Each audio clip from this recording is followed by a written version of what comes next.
Great to be here with you on Three and Out all across the Southern Pigskin Radio Network. Kevin Thomas, BJ Bennett, Ben Troop. Glad you are with us on this Tuesday. So much to get to here on the show. We'll talk some golf with Rich Stiles, host of the Back Nine Boys Golf Show. PGA Championship this week. Next major up on the docket out at the Kiowa Island Ocean Course. And we'll talk to him about that as well as Chris Domino, 680 The Fan, will join us. We'll talk some Braves baseball with him as the Braves lose last night to the Mets. 3-1, a tight ball game. Late things kind of got away, literally and figuratively, for the Braves in that ball game. Late in the game, I believe it was 0-0 still. And Jacob Webb hits Kevin Pillar in the face with a 94-mile-per-hour fastball. And you kind of felt like the Braves weren't going to win at that point. I mean, just you saw all the, and rightfully so, all the energy and thoughts in that game just totally turned.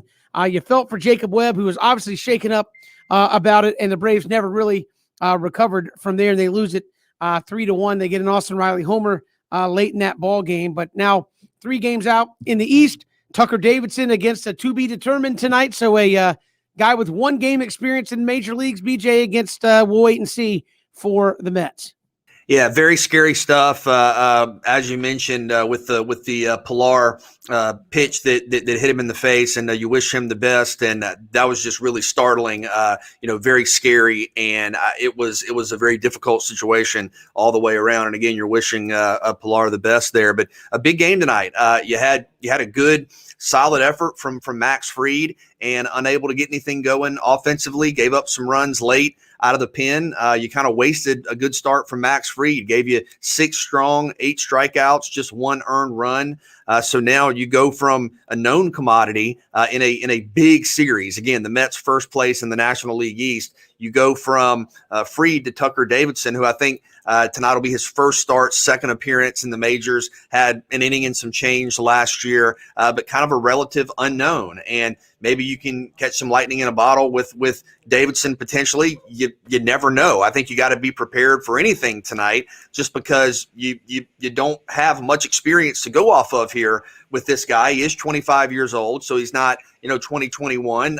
Has had a lot of success in the minors, obviously, and has been at the major league level before. But this is a really important series against the Mets, and you're looking at a rookie to give you a good effort tonight. To me, Ben, that means you're looking at the lineup to score some runs. You got to do better than 1 run.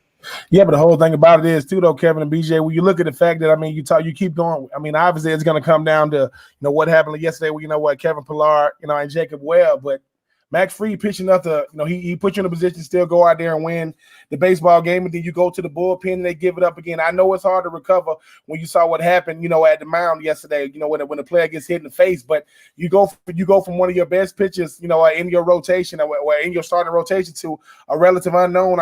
This is a very, very important series for this Braves team when you trying to keep pace, and the NL East is going to come down to 2 or 3 games. Kevin, how much confidence do you give a rookie who doesn't have any start? I understand that you're dealing with what you got right now when you talk about, and obviously you're hearing some not good news about, Mike Soroka today. You're dealing with it seems to be coming down to this pitching, which you have a great effort yesterday in Max Fried, but then you end up losing the game to go from that to this. Can this Braves team build on momentum from a guy who, let's face it, you hope he does well, but what is the expectation of him today? Well, the expectation is clear. You're on the major league roster. Your job is to go win. When Ian Anderson got called up last year, did everybody go up to him and go, "Oh God, we're going to suck today, Ian. Hope you act like a ball player"? When Mike Soroka got called up, they say, "Mike, oh God, oh geez, we're probably not going to get it done." When Bryce Wilson took the mound last time, did they say, "Bryce, hey, everybody's hurt, man. You're the best we got. Ha! Go get him, buddy. We hope you don't give up on." No, it's a major league roster. This guy has got talent. The expectation is he goes out and gives you a chance to win. That's why if you don't think that, you shouldn't put him out there. If you're going to put a guy out there and say, "We don't believe in you, we don't think you can do it, but you got a pulse and you can stand on the mound," then switch your uniforms out and become the Pittsburgh Pirates. That's really what we're talking about. He's a major league caliber player. He's a talented guy. He's amongst the top 10 prospects in the Braves farm system. Give him his shot, give him a chance to go out there and see if he can get it done. So that's the attitude I take with him. Does it mean it's going to be perfect? No. But I think you put him out there for a reason, and that's let's see what you got. And I think the players on that roster will have his back. And got to believe that he's out there on the mound for a reason. So I don't see, given some of the kind of spots we've seen Braves pitchers put in lately in terms of starters, why you would think he couldn't go out there and get it done. Last handful of guys, I think, have done fairly well. Huascar Ynoa, Ian Anderson last year, even Bryce Wilson in a spot start this year has looked pretty good. So I would think Tucker Davidson's got the tools to go out there and get it done. We'll just have to see if he can. That's another story. But I think the expectation is, hey, 5-6 innings, give us a chance to win the ball game. That's all we're asking right now.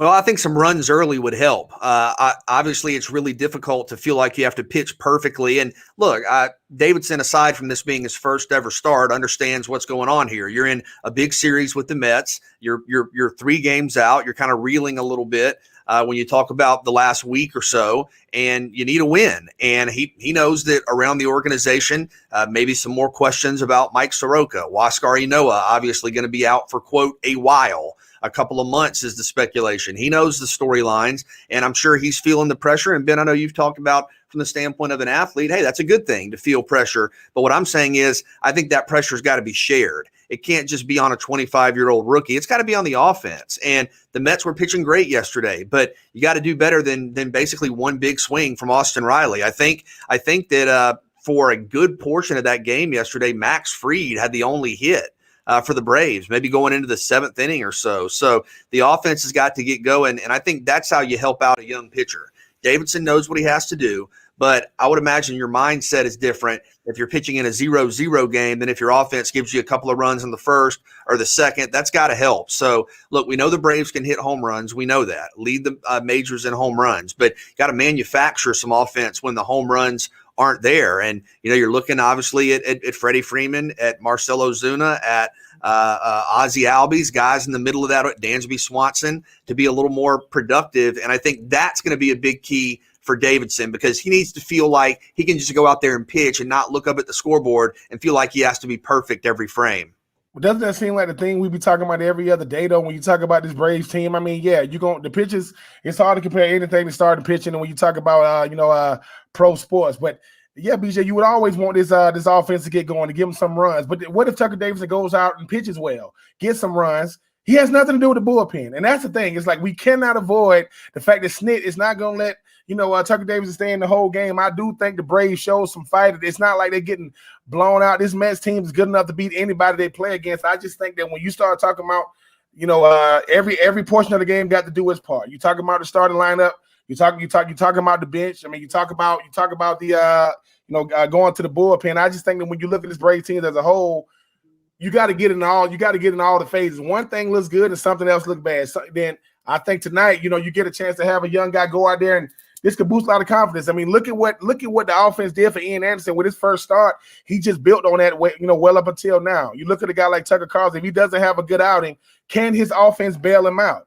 Or if he does have a good outing, can he depend on the bullpen to not kind of like lose the game for him? I mean, a lot of things that go into the game of baseball. I know fair or unfair, right, wrong, and different. Kevin, he is a starter, and it's not going to be his fault. No matter what's going on in the game, it's not going to be his fault. I just think that if he gives you a Max Fried type effort yesterday, is that good enough to get the win? I mean, obviously that's yet to be determined.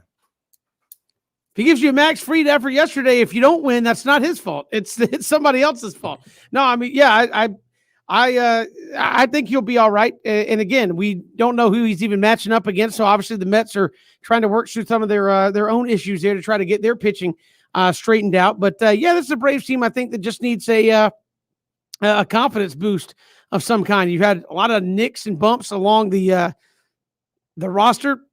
Ronald Acuna, obviously, I think playing a little hurt. You've had just rotating players there at center field. I think Ozzie Albies missed a little bit of time.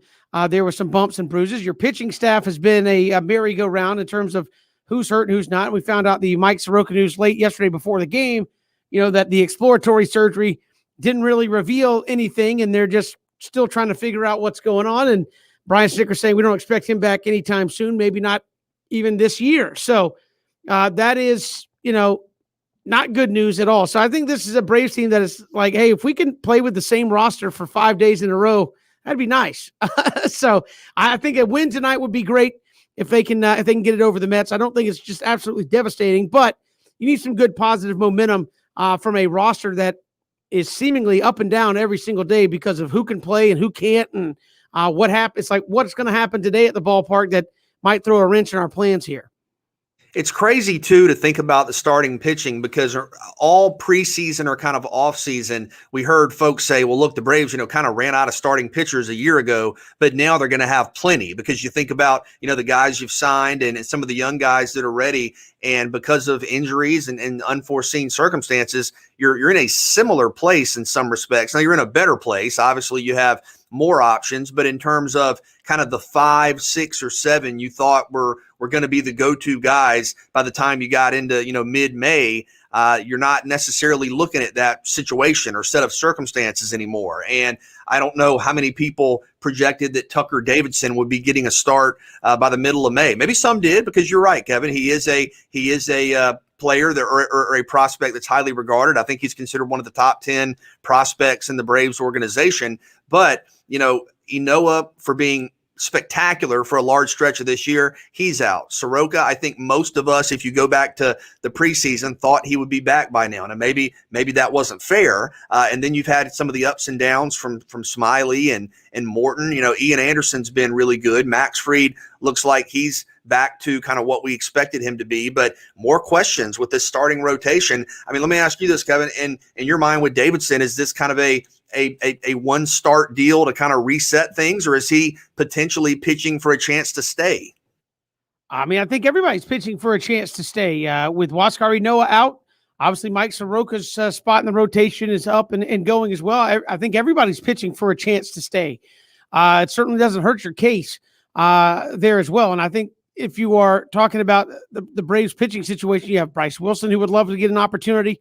Kyle Wright would love to get an opportunity. I mean, there's guys that could come in and take your spot. So, yeah, I think as long as you're here, you're pitching for your chance to stay. I mean, they have to send you away, right? I mean, that's something they can do, and you have options and things of that nature. But if you pitch well enough, make it hard on them to at least say, well, maybe we'll give you another one, and then maybe we'll give you another one, and then, and so on and so forth.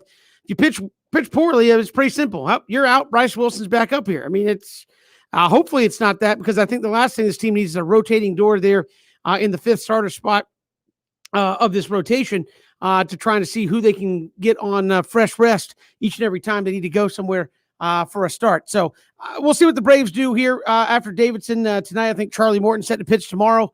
And then I think the Braves will continue to evaluate how they're going to approach this thing moving forward. We've got so much to get to here on 3 and Out, including some early quarterback rankings in the National Football League that now includes some of the rookie guys in there as well. And coach in the SEC just got a big extension, but maybe is it too soon? We'll debate that when we come back. It's 3 and Out on the Southern Pigskin Radio Network.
Great to be here with you on 3 and Out all across the Southern Pigskin Radio Network. Kevin Thomas, BJ Bennett, Ben Troop here on 3 and Out, broadcasting live all across the network on ESPNCoastal.com and on Facebook, Twitter, and YouTube as well. Love to hear your comments, thoughts there from Twitter at Pigskin Radio. College football always in the news, fellas, as Arkansas extends Sam Pittman through 2025 after a 3-7 season a year ago, and just in his first season there at Arkansas. A little soon to be handing out a extension 1 year into it.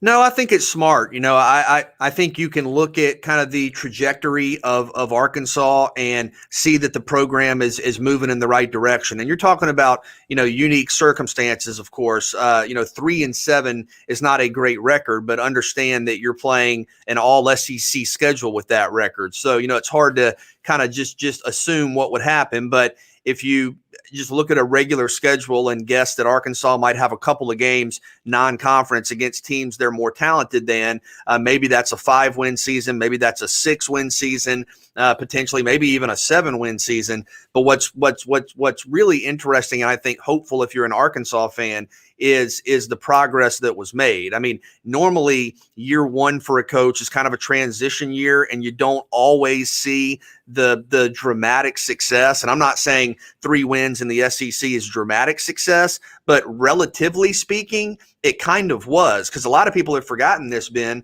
but in the 2 seasons before Sam Pittman's arrival, so you're talking about 19 and 18, Arkansas did not win a single SEC game.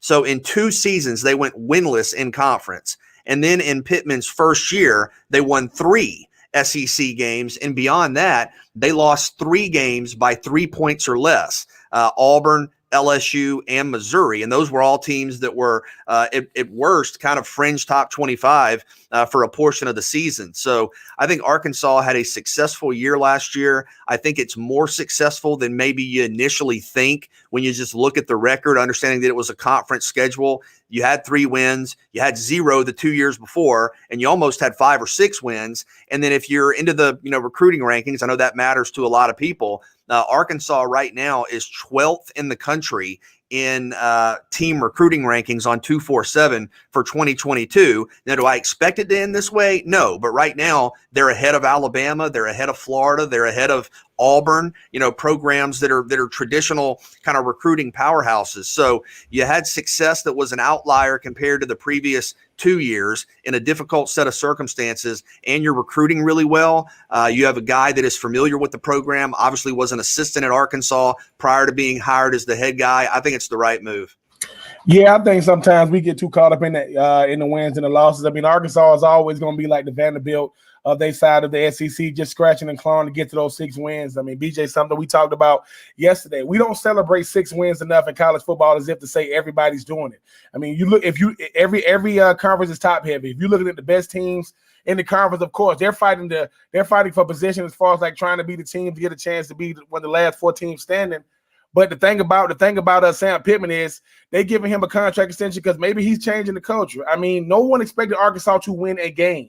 And then the all SEC, season, they won 3 games, probably should have won more when you look at some of the officiating at the end of those games. And who knows how long he's going to be there. But people look at what Dabo Swinney became, not what he was when he first became the head coach at Clemson. People look at what Coach O did in 1 year, not what he's been consistently at LSU. Sometimes you just got the right guy for what you're trying to do for your program. Arkansas is not in the SEC for the same reasons as Florida, Georgia, LSU, Texas A&M, and Alabama. They're in it to try to make sure they do it all they can to get the 6 wins every year to go to bowl games. They won 3 games last year. I mean, nobody's going to say, they had a great season, but as it pertains to what they're trying to do year in and year out, I think Sam Pittman seems to be the guy for the job. I mean, when you look at the fact that, Vanderbilt fired their coach as if to say Vanderbilt was going to do anything, much better last year in a all SEC slated season. But I do think that Sam Pittman, like I said, we're not at practice every day. We're not seeing what these players are willing to do for him. We're not seeing what he's doing for that Arkansas program. We always see him as one day out the week on Saturday, and we judge him on, in the wins and losses. But I do think that when you look at what a coach can do for the culture of a team, and coaches are not the same across the board, I think he seems to be, trending in the right direction. Now, when they saying that now, We know how it goes, Kevin and BJ. Everything is all good now. You start getting the brakes beat off you by teams you have a chance to win, then we'll see what happens with that. But I mean, let's face it, Sam Pittman is the premier offensive line. You know, he was the premier offensive line coach in the country. He went and moved on, obviously, to be the next head coach of Arkansas, and nobody expected him to do anything last year. And they won 3 games, probably should have won 4, 5, maybe 6 games. So I do think sometimes contract extensions are a head scratcher because we think they got to be better than the record shows. Well, I mean, but caveat to that, I mean, obviously, they believe he's a very good fit there. But how do you view that? I realize BJ said, hey, they didn't win a single game in 18 or 19 in the SEC.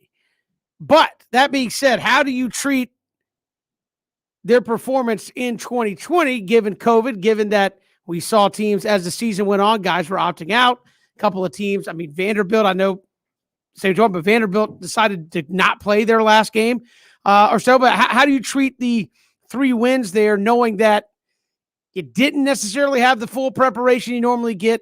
Some teams weren't at full strength in terms of guys opting out on them and you just didn't have them. How do you kind of evaluate that 3-7 of Sam Pittman in 2020, which was certainly a season unlike any that anybody around had seen before?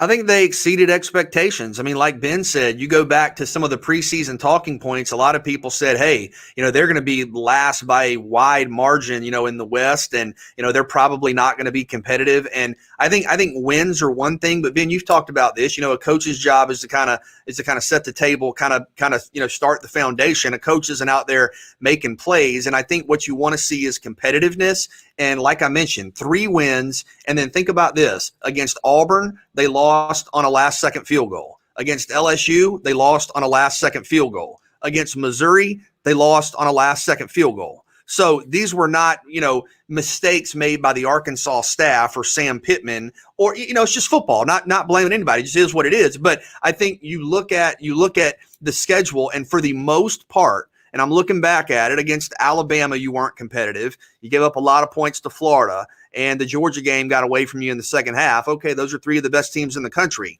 Outside of those games, you were competitive the rest of the way. Beat Mississippi State, lost to Auburn on a last-second field goal, beat Ole Miss by double figures, lost to Texas A&M in a game that was a 2-score game, ended up being a 2-score game, but was a 1-score game in the fourth quarter, beat Tennessee, scored 35 points at Florida, lost to LSU on a last-second field goal, lost to Missouri on a last-second field goal, and then Alabama.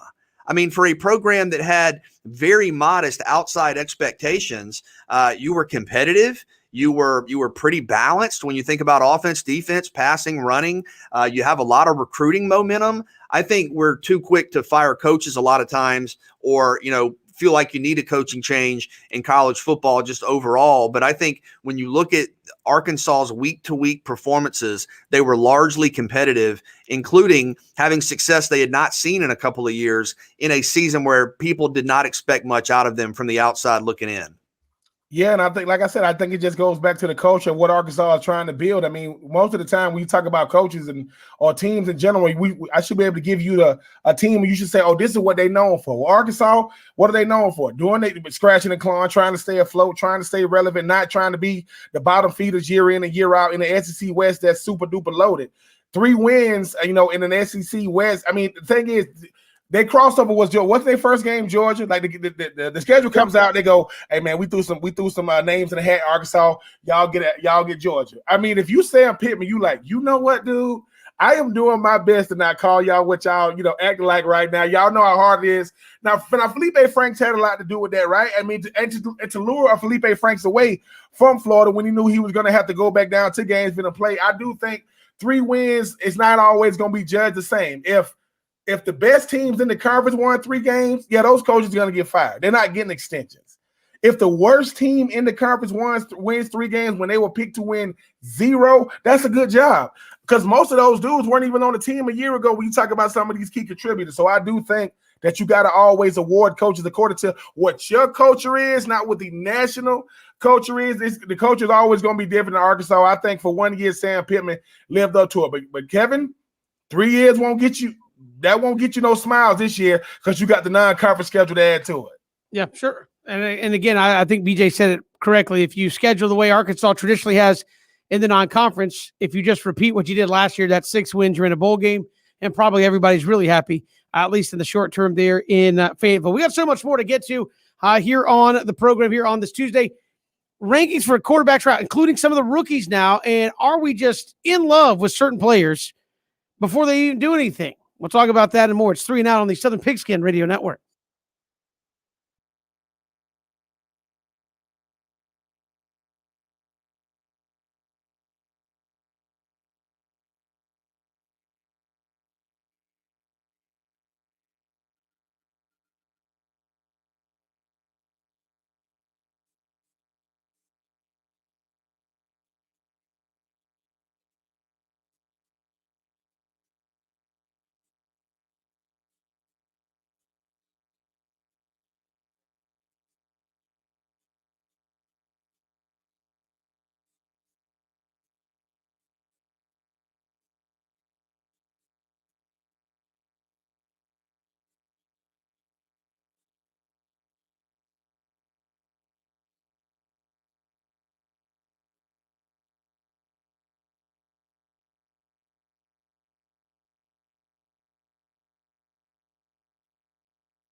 Welcome back to 3 and Out here on the Southern Pigskin Radio Network. Kevin Thomas, BJ Bennett, Ben Troop. Glad you are making us a part of your day, streaming live, ESPNCoastal.com as well. The NFL rookie mini camps just finished, and let the hype begin. Fellas, as we've got PFF, Bruce Gradkowski put out starting quarterback rankings for every potential starting quarterback in the National Football League. And we'll get to some of the ridiculous in a minute, but he's got Matt Ryan at number 9, which to me is very interesting. One, I don't think it's too high or too low necessarily for Matt Ryan, but all the discussion around Matt Ryan is like, could the Falcons be set to walk away from Matt Ryan? Is he done in Atlanta? Do the Falcons think he doesn't have a lot left? He's a top 10 quarterback, according to this list. And it was interesting to believe that a lot of the talk heading into the draft was, could the Falcons be ready to just be done with Matt Ryan because they don't feel he's got a lot of good football ahead of him, and he's still a top 10 quarterback? No, and I think I think that's warranted. I think when you look at Matt Ryan and the proficiency, the stats, the numbers he's still putting up, I think he's top 10. I don't think you go much higher than that. But with Matt Ryan, Kevin, I don't know that the thought was necessarily Matt Ryan's done. I think it was, if you were going to take a quarterback, it was, we don't expect to be in the top 5 very often, so let's go ahead and get our quarterback, while we're here. And we do have a quarterback that's in his mid 30s, maybe getting close to the late 30s. And what's interesting though is not just Tom Brady. I mean, you're seeing a lot of quarterbacks play into their late 30s and potentially beyond. And if you have the playmakers around the quarterback, maybe that quarterback can be equally as effective in his late 30s as he is in his early 30s. But yeah, I think Matt Ryan is a top 10 quarterback. I think he deserves to be there. Again, 9 feels about right to me, and he continues to be productive. I mean, he continues to put up big numbers. The whole thing about the Matty Ice situation is we always be going back and forth as if Matty Ice is, I mean, they said that only one player has 300 touchdowns in the NFL right now, and over I think right at 50,000 passing yards or something. I think it's Matty Ice. I mean, when you look at his numbers, Matty Ice is the only quarterback, and I'm taking nothing away from everybody else. Maybe not, maybe like Aaron Rodgers. Name a time Matty Ice did not have to play well for Atlanta to have a shot at winning. It doesn't matter what he's had around. He has always had to play well. Every time Matty Ice has a slightly bad game, he's the worst. He's not doing this. No. We talk about Matty Ice being a top 10 quarterback as if to say, ain't too many guys better at playing. Are there guys better than him? Yes, but just playing the position. I mean, if Russell Wilson didn't improvise, he wouldn't be ranked higher than Matty Ice. I mean, if you look, Matty Ice don't got the athleticism that some of these guys got, but people going to talk about, look at what he's had. No, what would we be saying about Matty Ice if he wasn't able to take advantage of Julio and Roddy White and Tony Gonzalez and all these guys he's had? Don't get mad at him for you. Mac Jones got drafted for having weapons. Nobody said a word. Well, Matty Ice gets the best out of it, because I will say this again. Roddy White became Roddy White once Matty Ice got there. When he had Mike Vick, he wasn't a player. He was, once Matty Ice came into the building. So yeah, he's top 9 and this stuff. Kevin, I know you finna get to it. We need to get past some of this Trevor Lawrence. Trevor Lawrence has not thrown a pass. He's on a pitch count like he's in the farm system with the Braves. Like, get out of here with this nonsense. He should not be ranked over any quarterback that has played the position, especially if these quarterbacks have been to the Super Bowl. Yeah. Stop that nonsense. Well, you spoiled it, Ben, so I'll just go ahead and say it. Trevor Lawrence, 21 on the list, ahead of Carson Wentz, Jimmy Garoppolo, Jameis Winston, Jared Goff. 3 of those guys who have been to the Super Bowl. One other guy was the number 1 pick in the draft. So, again, I know we get excited, or I say people get excited about, Tebow coming back, and oh my gosh, he's going to be a starting tight end. I mean, Trevor Lawrence hasn't thrown a pass yet, and he's I hate using this term, Ben, but and I'm sure you hate me using it. I'll put it in quotes. Better than 11 other dudes already, and he hasn't thrown a pass. I find that hard to believe, given that nothing has happened yet. And again, the hype for a rookie quarterback on the worst team in the NFL at number 21 is just crazy, in my opinion. And again, I'm not trying to diminish his ability or what he could do, but how can you be better than 3 guys who have at least taken a team to the Super Bowl, and you are on a 1-15 team who's trying to win with 22, 23, 24-year-old dudes? I just don't see it. This is why a lot of guys don't make it to the National Football League, because if we be thinking that the hype and all the stuff surrounding them don't get to them, of course it does. You're not better than anybody who's played already. I'm sorry, like what do they do at any other sport? I mean, he hasn't played yet. Yeah, man, you seen what he did at Clemson? So what? You know how, like somebody said this. Listen, one of the best words somebody can say to you is also one of the worst words, and that's potential. Hey, man, you got potential. Well, don't we all? Every last one of us got it. Most of us will not live up to it. Trevor Lawrence got some of the best potential we've ever seen, but better than quarterbacks that's been to the Super Bowl. I mean, Jimmy Garoppolo, if he hits Emmanuel Sanders, we talking about Jimmy Garoppolo different. Jared Goff, if he can get in the end zone, we talk about him a little different. You know, Pennsylvania, okay, it didn't work out in Philly. They're still better. Any quarterback that's thrown a pass in the NFL over a consistent period of time is better than Trevor Lawrence, because Trevor Lawrence has not thrown a pass yet. So the fact that he's ranked over any of these guys is ridiculous. But that's what, once again, Kevin, he's trying to get these clicks. Hey, man, you see what they got Trevor Lawrence ranked at? What? He's the top 25 quarterback in the league. Is he? Now, I will say this. Quarterback playing in the NFL, it's either good, real good or real bad. You know, it's like the Braves bullpen. It's either going to be real good or real bad. Ain't going to be no in between. But BJ, I know that's your boy because he played, you know, for Jacksonville. Should he even be ranked anywhere over another rookie? Yes, but over a starter in the NFL, I think that's ridiculous. Yeah, I think that's too high, and there's going to be an adjustment period for Trevor. Every rookie quarterback goes through the ups and downs, and it's a lot of pressure and expectation. I mean, not only in Jacksonville, kind of around the organization, but just around the country, and that's going to be a big storyline to watch. And I know, you know, Trevor has kind of a reserved personality, and I guess talks about how he doesn't get caught up in all the hype and stuff, and you hope that's the case because it is immense. And anytime you're a high draft pick, the pressure is there. But we've been talking about Trevor Lawrence as being a number one overall draft pick for what, you know, since his senior year of high school.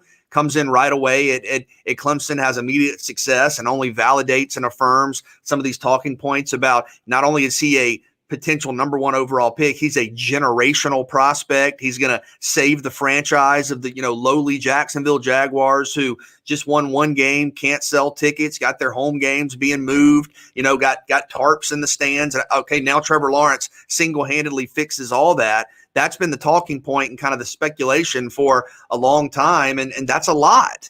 And look, do I think Trevor Lawrence is going to be good? Yes. Do I think Trevor Lawrence at the end of the year could be a top 20 type quarterback? Potentially, yeah. I mean, it's going to be tough on a team that won one game a year ago and still has questions. But to put him kind of in the top 20, top 21 right now, I think that's tough, Ben. I mean, you've seen it firsthand. And you know, played with some great quarterbacks, rookie quarterbacks, veteran quarterbacks. It's a tough job. It's a very difficult job, and I think that's too high. But Kevin, like you've talked about, that's the expectation. That's the standard that's been there.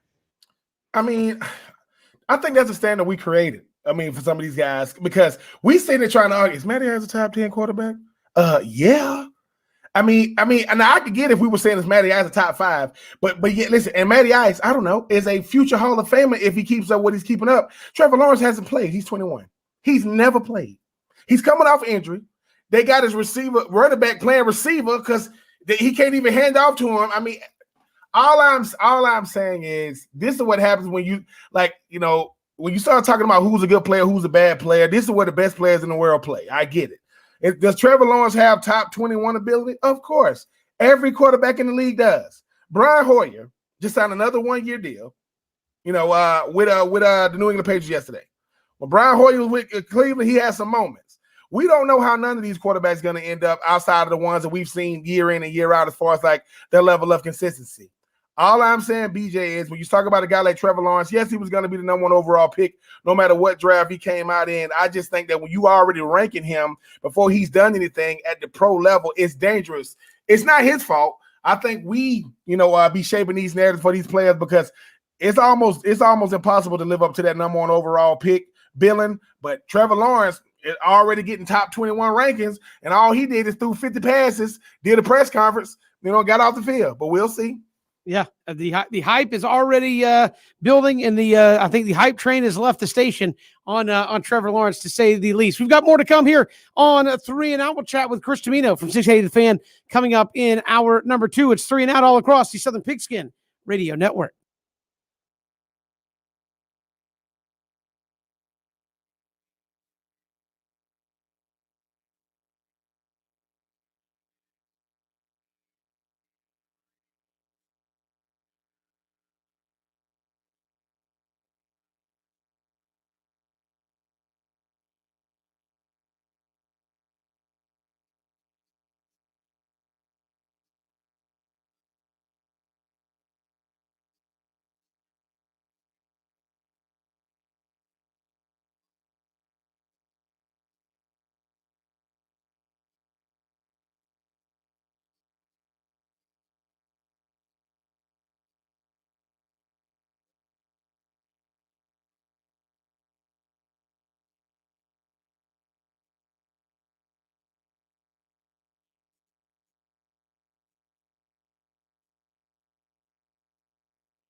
Great to be here with you on this Tuesday. Kevin Thomas, BJ Bennett, Ben Troop. Glad you are with us here all across the Southern Pigskin Radio Network. We talked earlier in the show about Braves and the Mets last night. Kevin Pillar hit in the face, and I don't know if you saw the video. We're not going to put it up on the stream. It's just awful.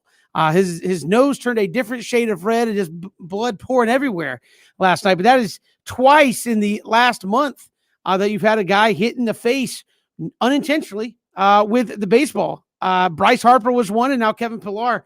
And you have guys throwing harder. I saw that either ESPN or I forget who it was had an article where guys are throwing harder with less command than ever before in Major League Baseball because everybody's all geeked up about velocity and not so much command of the baseball. Is this an issue at this point, or is it just unfortunate circumstances that two guys have been hit in the face within the last month? Well, I mean, it's obviously an unfortunate circumstance, very scary, but yeah, I think this is something you have to look at and try to figure out what you can do, because we're talking about something that is exceedingly dangerous, that is very, problematic when, it's one thing obviously to get hit in the leg or something, but a 90+ mile an hour pitch or, a pitch of any speed and velocity hitting you in the face, that is very problematic. And we saw, unfortunately, Pillar and just kind of what happened after he got hit. It was just very difficult to watch. So I know Christian was talking about some potential ideas about, could you say, look, if a pitch goes up there, even if it's not obviously intentional, you're done. Because we have to protect players. We have to protect the head and neck area, obviously, from a baseball. I think it's something you have to look at. You have to have serious conversations about. You got to figure out a way to keep these guys safe. Yeah, I mean, Kevin, it might be a little bit of both. I mean, because the whole thing about it is we be thinking that, oh, man, these pro athletes, they don't be listening to all these different things, trying to live up to these narratives being created. And sometimes guys are going to get hit. I mean, let's face it. I mean, the pitchers got some of the best control, if not the best control, when you talk about, them as far as like, taking command of the mound. What happened last night is unfortunate. I think Stanton, Juan Carlos Stanton, I think he got hit real bad back in the day. It happens. It's one of those things where sometimes, and somebody said that sometimes, Kevin, BJ, we forget just how fast, how hard these guys be throwing the baseball. But I just be happy that these guys be all right, because like you said, Kevin, when you said, I got Kevin over here like cheese. No, I'm not laughing at Christian's in my ear, reminiscing when Mike Stanton got hit in the face and then started wearing he was the first guy to kind of start wearing that elongated chin protector that a lot of guys wear. But he had another. He goes, that was back when he was Mike Stanton before he changed his name to Giancarlo Stanton. So. Giancarlo. Well, listen, man. When you make as much money as he make, he can call himself what he want to call himself. But no, I mean, I don't think that a couple of guys getting hit in the face means it's just they just putting out.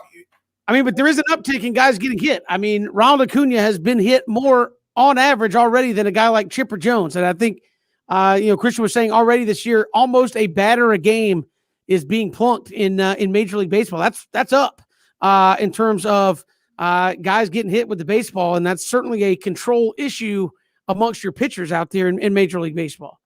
They're not all intentional. I mean, obviously, but I mean, that's certainly a control problem if you're dealing with almost a guy a game's getting plunked. I mean, Kevin, I know you said that baseball polices itself.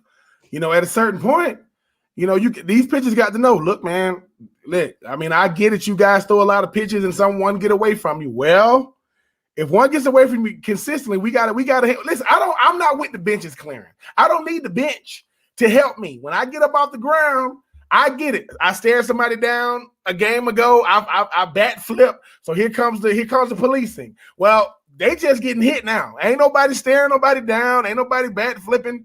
These pitchers got to know, you hit me with the baseball, I'm gonna hit you with my fist. But I mean, even the guys that are kind of retaliatory, I don't think it's like widespread that guys are going for the face and the upper body. Usually it's kind of like, hey, if I'm gonna send a message, it's kind of in the soft tissue, if you will, below the waist. So I think it's one of those things where, again, Aroldis Chapman's throwing 100 miles an hour. You have guys throwing, I mean, he's probably lucky it was only 93 miles an hour from Jacob Webb last night. So I just look at baseball, and I think a lot of this has to do with, on a number of fronts, I'm increasingly becoming a fan of moving the mound back simply because of reaction time, not only for the batter, you might get more balls in play, but reaction time if somebody does come up high and in, you get another split second to get out of the way, and it kind of slows down at least a little bit some of that 100-mile-an-hour stuff to maybe it's not quite 100 miles an hour by the time it gets there. So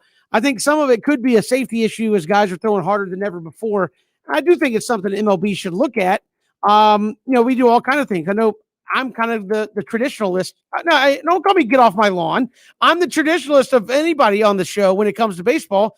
And the traditionalist would say, "What are you messing with the mound for?" I'd say for safety purposes, it probably makes somewhat of sense to do that. We'll get into more of that later in the show. I'll bring it back around. We'll come back. We'll take three. Chris Dimino next hour. It's 3 and Out all across the Southern Pigskin Radio Network, streaming live, ESPNCoastal.com.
Good to have you along here on 3 and Out all across the Southern Pigskin Radio Network. Kevin, BJ, and Ben, thanks for being with us. Chris Domino, 680 The Fan, will join us coming up in about 20 minutes. We'll look at the Braves and, well, their myriad of questions and storylines that are going on here in the mid portion of the month of May. But first, let's take 3 here on 3 and Out. Today is Vince Young's birthday. I saw the highlight reel for Vince Young's birthday online. Ben was in a couple of those highlights. I thought, BJ, I actually saw Ben with his hands on another player doing this thing called, I feel like I'm, see, when you put your guys on hands on a player and you push him, that's called blocking. And I was doing that. So I thought I saw Ben in a couple of those there. But where do you think Vince Young ranks in terms of all-time QBs collegiately after a great career there at Texas, 2-time Rose Bowl champions? Of course, that national championship against USC, that many people call one of the greatest games or the greatest game ever. Yeah, one of the all-time greats, Ben. I know you really enjoyed playing with him, and he's your guy. I think he's one of the best quarterbacks of this generation. It's hard to compare and contrast guys. I'll say probably top 20. I feel very comfortable saying one of the top 20 quarterbacks in college football history. And if you were to kind of sit down and rank it out, it will be really difficult to compare and contrast eras. And Vince's performance on the big stage essentially unparalleled. In that game, you haven't seen many performances like that ever in the history of college football. And then you take into account championships and awards, and it would be difficult to do. It'd be very difficult. But I feel like, just kind of off the top of my head here, I think top 20 quarterback in college football history, one of the best to ever do it.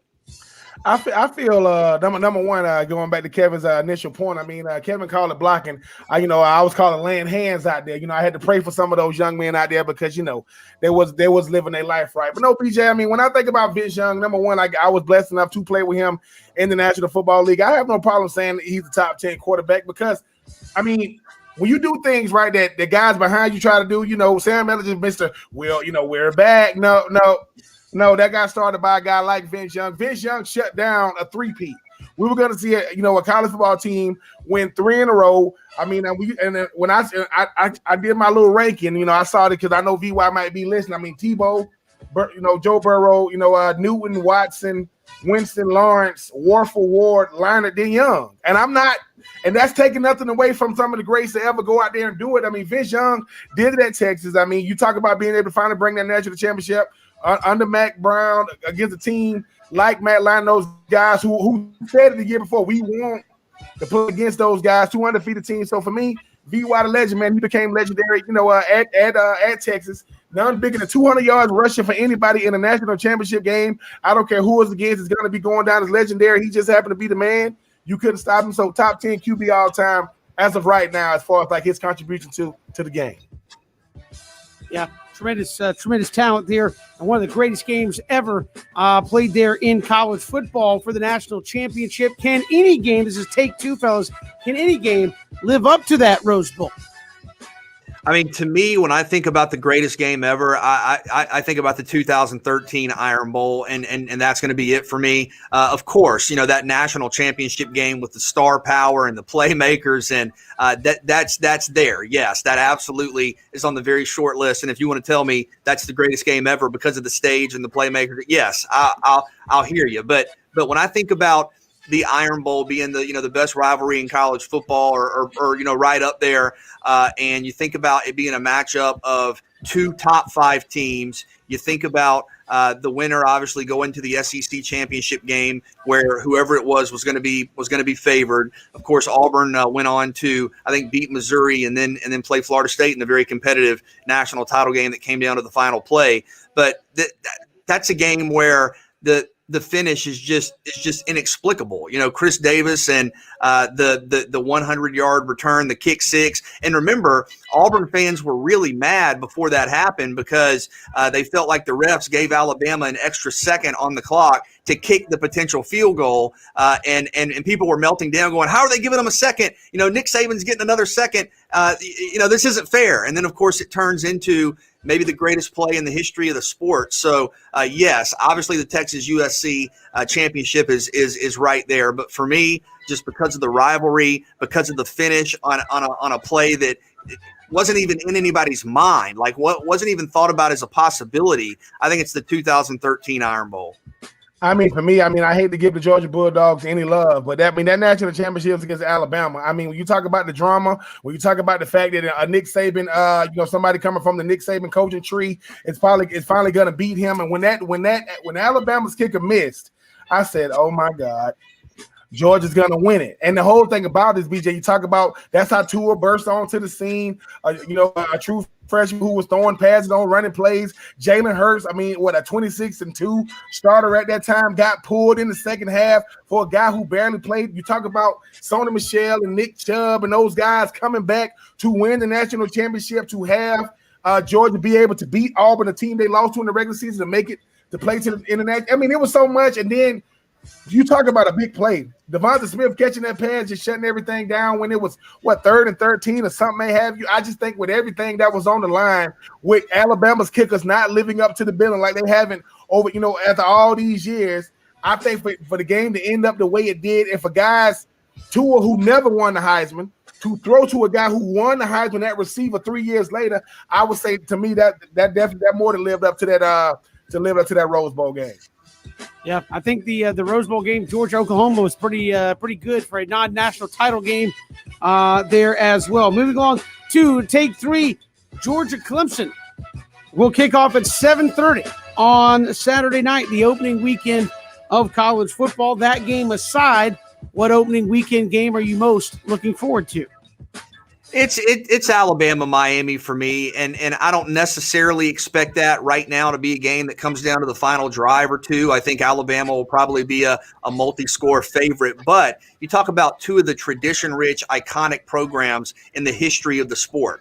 Alabama and Miami on the field together, that's great for college football. That's a history lesson. And if you're a college football fan, that's about as good as it gets in terms of the brands, in terms of, the pageantry of the two programs. Obviously, they've played in some big championship type games over the years. I think that's going to be a great one in Atlanta. You talk about Alabama with some new playmakers. Are those guys going to just keep on keeping on? You think about De'Aaron King. Hopefully he's healthy and good to go. And that's one of those games where I think you learn a lot, regardless of what happens. If Alabama comes out and, like a lot of people are thinking, hey, wins this one by 14, 20 points, wow, that's just another statement victory for the Tide, and maybe they affirm themselves as the favorite to win it all again. Not that would be a surprise, but if it is, late third quarter, early fourth quarter, and it's a one-score game, what a potential kind of shift it would be if Miami could win this game, what that would mean for college football in terms of catapulting them to the front. So I think Alabama, Miami is about as good as it gets. Outside of that one, I think Louisiana, Texas. When you remember, Louisiana went to Iowa State in the Big 12 last year and beat them pretty soundly. I think that's a really good game with a Sun Belt team and a traditional power there to keep an eye on as well. I think UCLA Texas A&M is going to be a really, really good game. But for me, BJ, I think it's going to come down to, the one thing that's been a unique theme when you talk about these big time programs is transfers. You talk about Joe Burrow, he was a transfer. You talk about Kyler Murray and those guys are transferred. To me, it's going to be Notre Dame and Florida State, because I want to see how good McKenzie Milton is. When you look, this is about the comeback story. I don't know how the game is going to end up. Ian Book seemed like he was at Notre Dame, about as long as Renfro, was there freaking Clemson. It seemed like the guys there for 10 years. But I think, BJ, when you start talking about everybody wants to beat Notre Dame because of how that is the biggest brand in college football, regardless of how you like it or don't like it. But when you look at the fact that, Coach Norvell, he kind of got a mulligan last year. People ain't really come at him. But the second year, I'm going back to the Willie Taggart era. Are they going to give him the same, are they going to treat him the same? Plus, McKenzie Milton is a guy that when his injury, if he would never play football again, it would have been just fine. But for him to come back the way he's done, when you look at the type of numbers he put up at UCF, I think I'm going to be willing to see how this offense is going to look under Florida State, and can Florida State get back to being Florida State? Now, we talking about the brand, we talking about the standard, we talking about the culture. It's not going to happen in one game, but you know how it is. If Notre Dame just, wipes the floor with Florida State, how much more of a hot seat is that going to be for Mike Norvell? But for me, it's going to be about the comeback story of McKenzie Milton. I think he's going to be one of the most talked about players this year in college football. I'm looking forward to seeing that young man get back out there. Yeah, great win. That one's going to be on a Sunday night there as well. For me, it's North Carolina, Virginia Tech, a Friday night game in Blacksburg.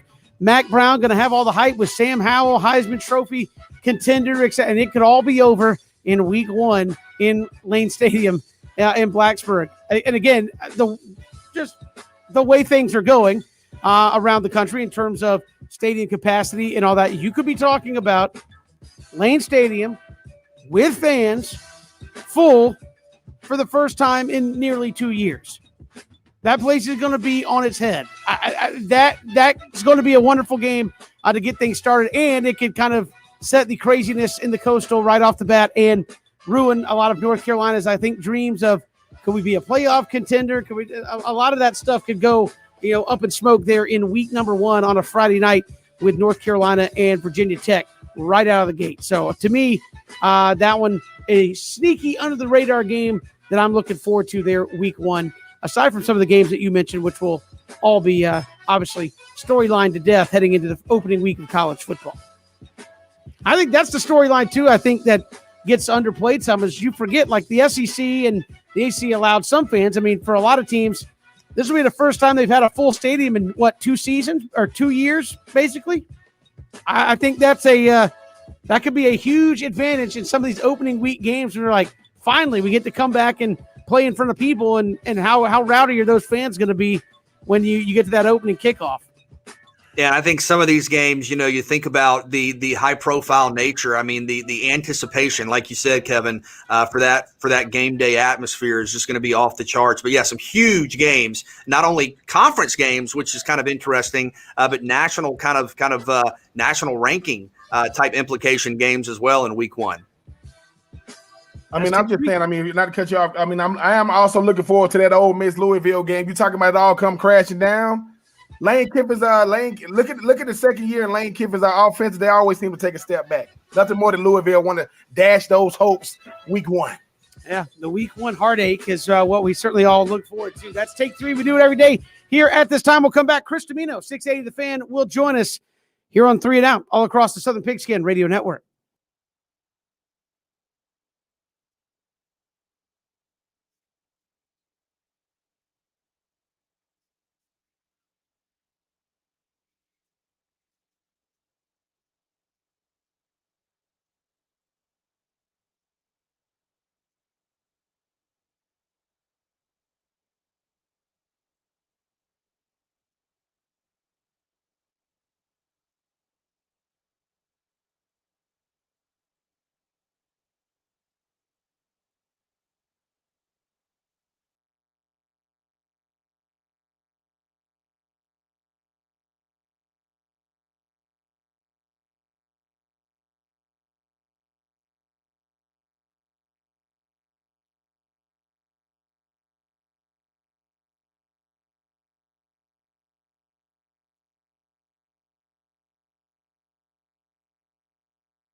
Welcome back to 3 and Out here on the Southern Pigskin Radio Network. Kevin, BJ, and Ben, glad to have you along here on this Tuesday. A lot happening around Braves baseball here with certainly guys in and out of the lineup, Huascar Ynoa and more. A lot happening here in Atlanta just in the last 3 or 4 days. Joining us here to talk about that and more, you can hear him on the Braves Radio Network, 680 The Fan. Chris Domino joins us here on 3 and Out. Chris, welcome to the show. How are you?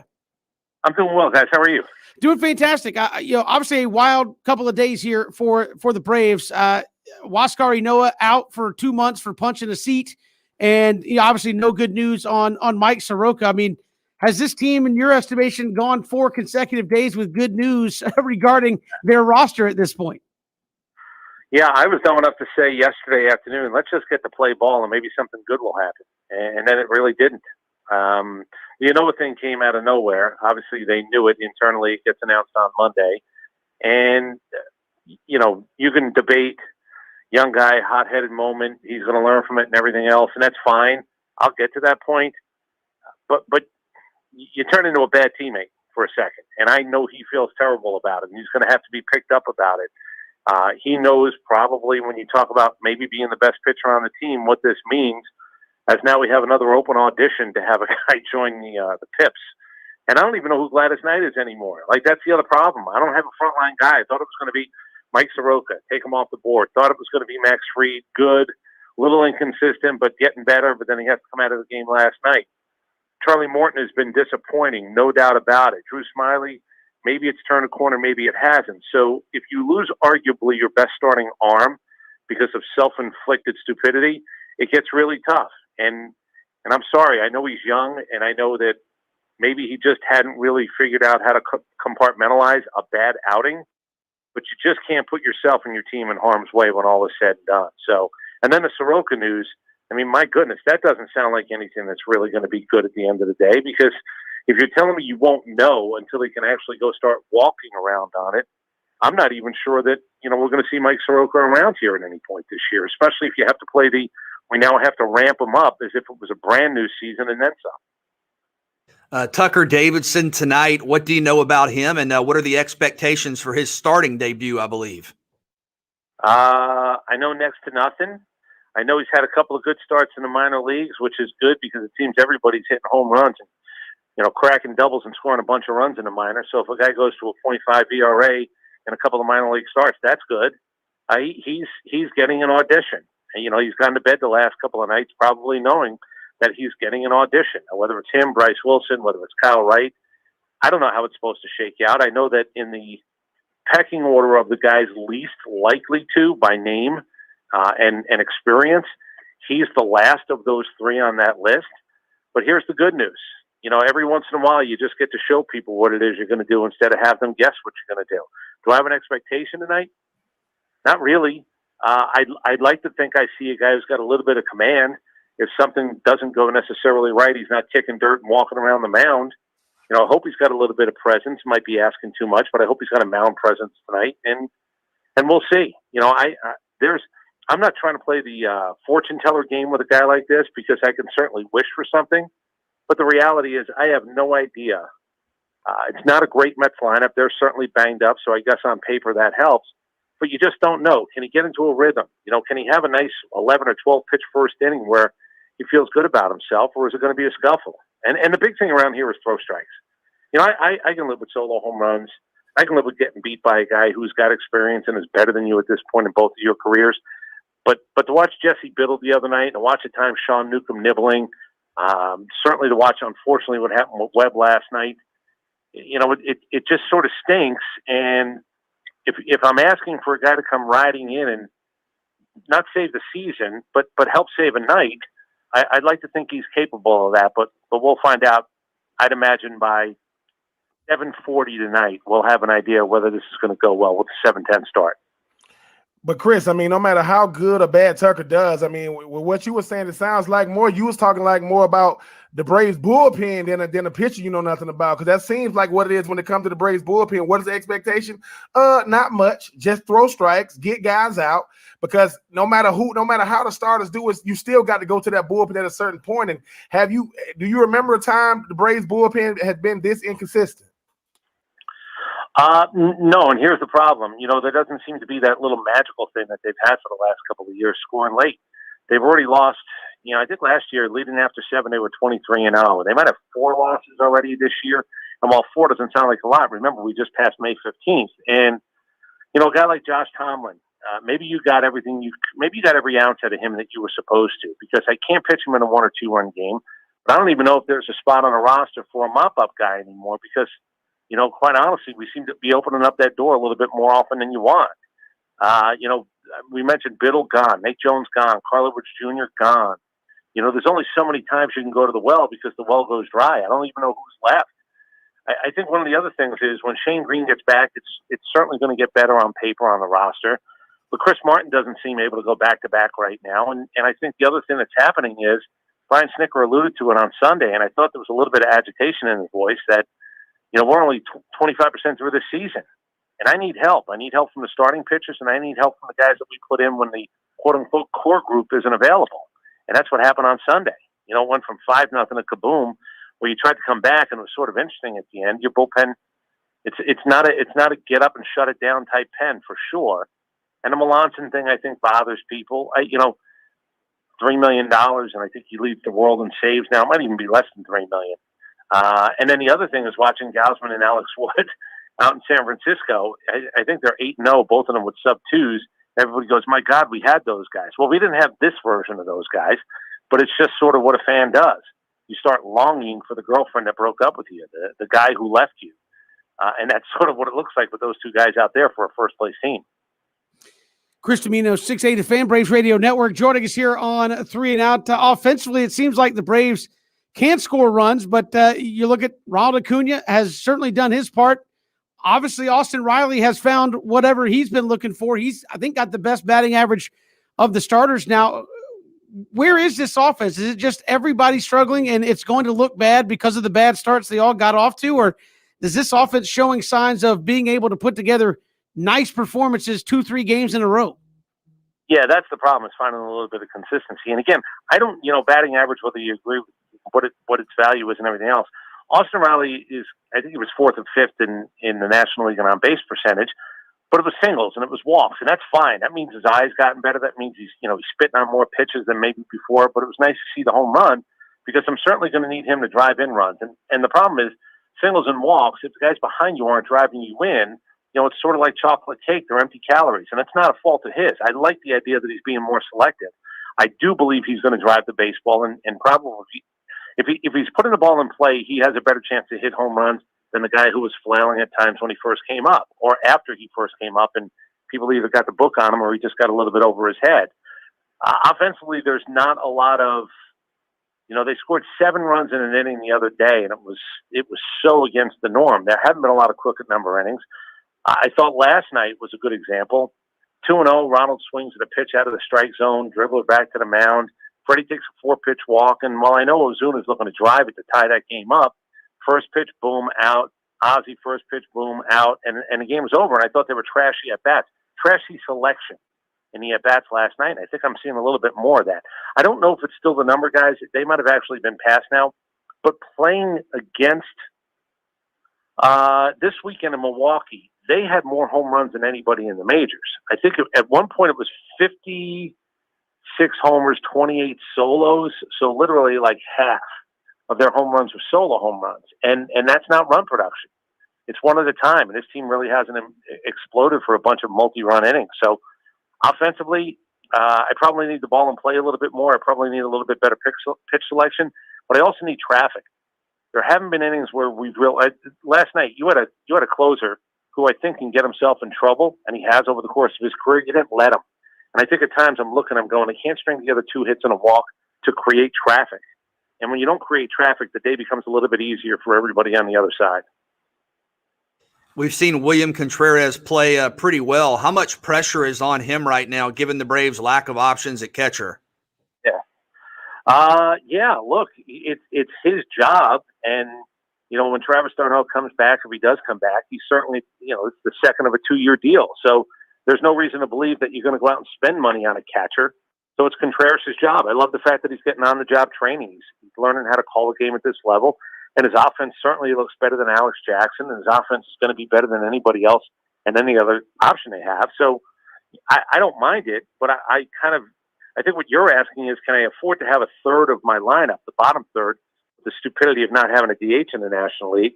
It doesn't roll my top to the fifth at bat sometimes, some nights. And I'm just sort of giving away outs. And look, there are nights when you strike out 10, 12 times. You know, that's 4 innings worth of baseball. You're playing a 5-inning baseball game. And I think, what were the numbers last night? Was the top 5 0 for 17 or 0 for 18? I think they were 0 for 18 last night. Your top 5 hitters. So now that's when you're talking about the pressure goes on the bottom of the line to go do something on a given night. And you can't really rely on that. I don't want to rely on the bottom third of my lineup. I just need for them to be big in moments. And it really hasn't happened very often for this team yet. And Chris, out of from the starting pitching to the lineup to the bench players to even the bullpen, what has to get more consistent in a hurry? I understand you still got a lot of games left. We can't keep saying, "Oh, we got plenty of games left." What portion of this team has to get better collectively in a hurry? Everything you just said. They're leaky. I looked at the numbers. They were going into the Milwaukee series. They were 5-12 against teams with an over 500 record. So they beat Milwaukee twice. They lose to them once. They lose to the Mets. That number's not good. Home record, you're 2 games under 500 at home. You're under 500 now on the road plus at home. If the best thing you have going for you is nobody's running away with the division, okay, that's cute for a little while, but it's not going to be cute forever. There's not a number that indicates that this team is not what their record shows. It's not about Buzzard's luck. It's not about, for a while around here, it was like, my God, we keep getting bled to death. We're getting paper cutted to death. Seeing eye hits and well, I don't necessarily buy into that. They have truly earned their record. Is there a chance to improve? Yeah, the good news is there certainly is. There's margin. There's room to go. I just think their margin of error this year is a lot smaller than it's been for the last few. You don't have the luxury of the bullpen coming out and having 3 times in a week, it seems, where they're lights out. You don't have the luxury of having a 5-run inning and creating a little bit of space. I think what's happened this year is 2-1 has become 4-1. They're down 2-1 and boom, it's 4-1. If somebody flips a home run up coming out of the bullpen, a 2-run shot. So their margin of error is smaller. They're leaky. Like the word that I've been using around here is they're leaky. They're not tightened up. Turn the double play. There was a while here where they weren't making mistakes. That's how you win the division 3 times in a row. I watched Webb not make a play at the plate and then not cover the plate. I watched him not cover first base. There's mental stuff going on. And, it just sort of adds up to being not in a position to be comfortably in the lead in the 6th and 7th inning very often this year. Chris Dimino joining us here on 3 and Out. Chris, finally, I did want to ask you about that. If you're Jacob Webb, given what we saw last night, how do you bounce back from that? And we've seen articles written, does baseball have a control problem given how many guys are getting hit? Bryce Harper took one in the face, and guys are obviously throwing harder. So about 2 weeks ago, I just did about a 4-minute thing on the show. And then I did it on the pregame that night where I said, look, the next epidemic to hit in baseball, it's, the hamstrings are ridiculous. Soft tissue injuries are ridiculous. I said, but it's going to be the hit by pitch because everybody wants to work high. Everybody wants to work high hard. And that means now you have, again, less margin for error. You're not going to hit a guy in the hip. You're not going to hit him in the leg. Hell, you're not going to hit him in the elbow. Like Ronald Acuna got hit in the hand the other day, and it was pinky, and thank God it wasn't broken, blah, blah, blah. But he also put his hand out in front of the plate. Like he didn't get his hands back. He doesn't know how to turn his shoulder. He's going to get pushed off the plate, and he's going to get hit by pitches. If you hit a guy hands down, you just go, that guy was trying to pitch inside. These guys all want to go 97 up and in. Well, 97 up and in that you miss now becomes really dangerous. And I'm telling you, finally somebody, I think a couple of days after I talked about it, Stark or Rosenthal or somebody had something on The Athletic about, hey, by the way, hit by pitches, keep an eye on this. Yeah, because nobody knows where the baseball's going. And by the way, if you guys are watching games, how many 59-footers have you seen this year? Literally 59-footers. It's an all-time high. And by the end of the season, I hope somebody's tracking it because I know what I see. Guys are trying to spin it harder, and they're trying to throw it harder. The spin is 59 feet. The harder up top, 97. When you don't know where it's going, this is going to get dangerous. And you're asking, how does he get back? I'm not sure. look, thank God the good news is, while it's not great for Pilar, it certainly could have been worse. C.J. Nikowski, I heard him talking about this. He hit a Florida Marlin. I don't know who it was in the head. And he went out the next day for BP, and Jim Leland was the manager of the Marlins. And he said Jim Leland really did him a favor. It was early in his career. He said Leland came out to the BP cage when pitchers were taking BP. This is back in the day before managers really ever talked to opposing players. And he told Mikowski, he said, look, you have a career.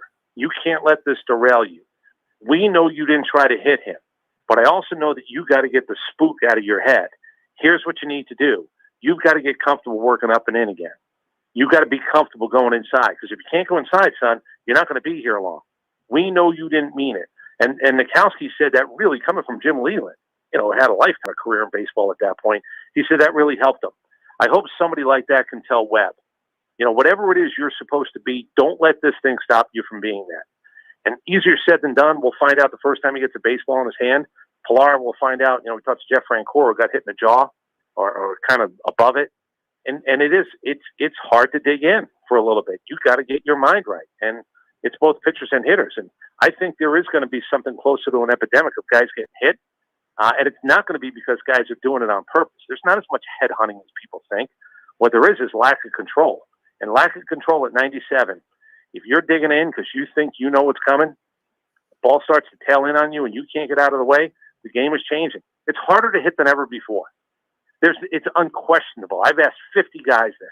It's harder to hit than ever before. It's getting harder because of this factor now thrown in on top of everything else. Chris Dimino, 680 The Fan, Braves Radio Network. Great stuff there, Chris. We appreciate the time. Thanks so much. All right, guys. Enjoy the rest of the afternoon. Appreciate it. Chris Dimino joining us here on 3 Now. We'll come back with more all across the Southern Pigskin Radio Network.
Good to have you here on 3 and Out all across the Southern Pigskin Radio Network. Kevin, BJ, and Ben, thanks for being with us here on the show. Again, appreciate Chris Domino joining us here as we count you down towards Braves and Mets game 2 tonight. Tucker Davidson making his first start as a major leaguer for the Braves this evening.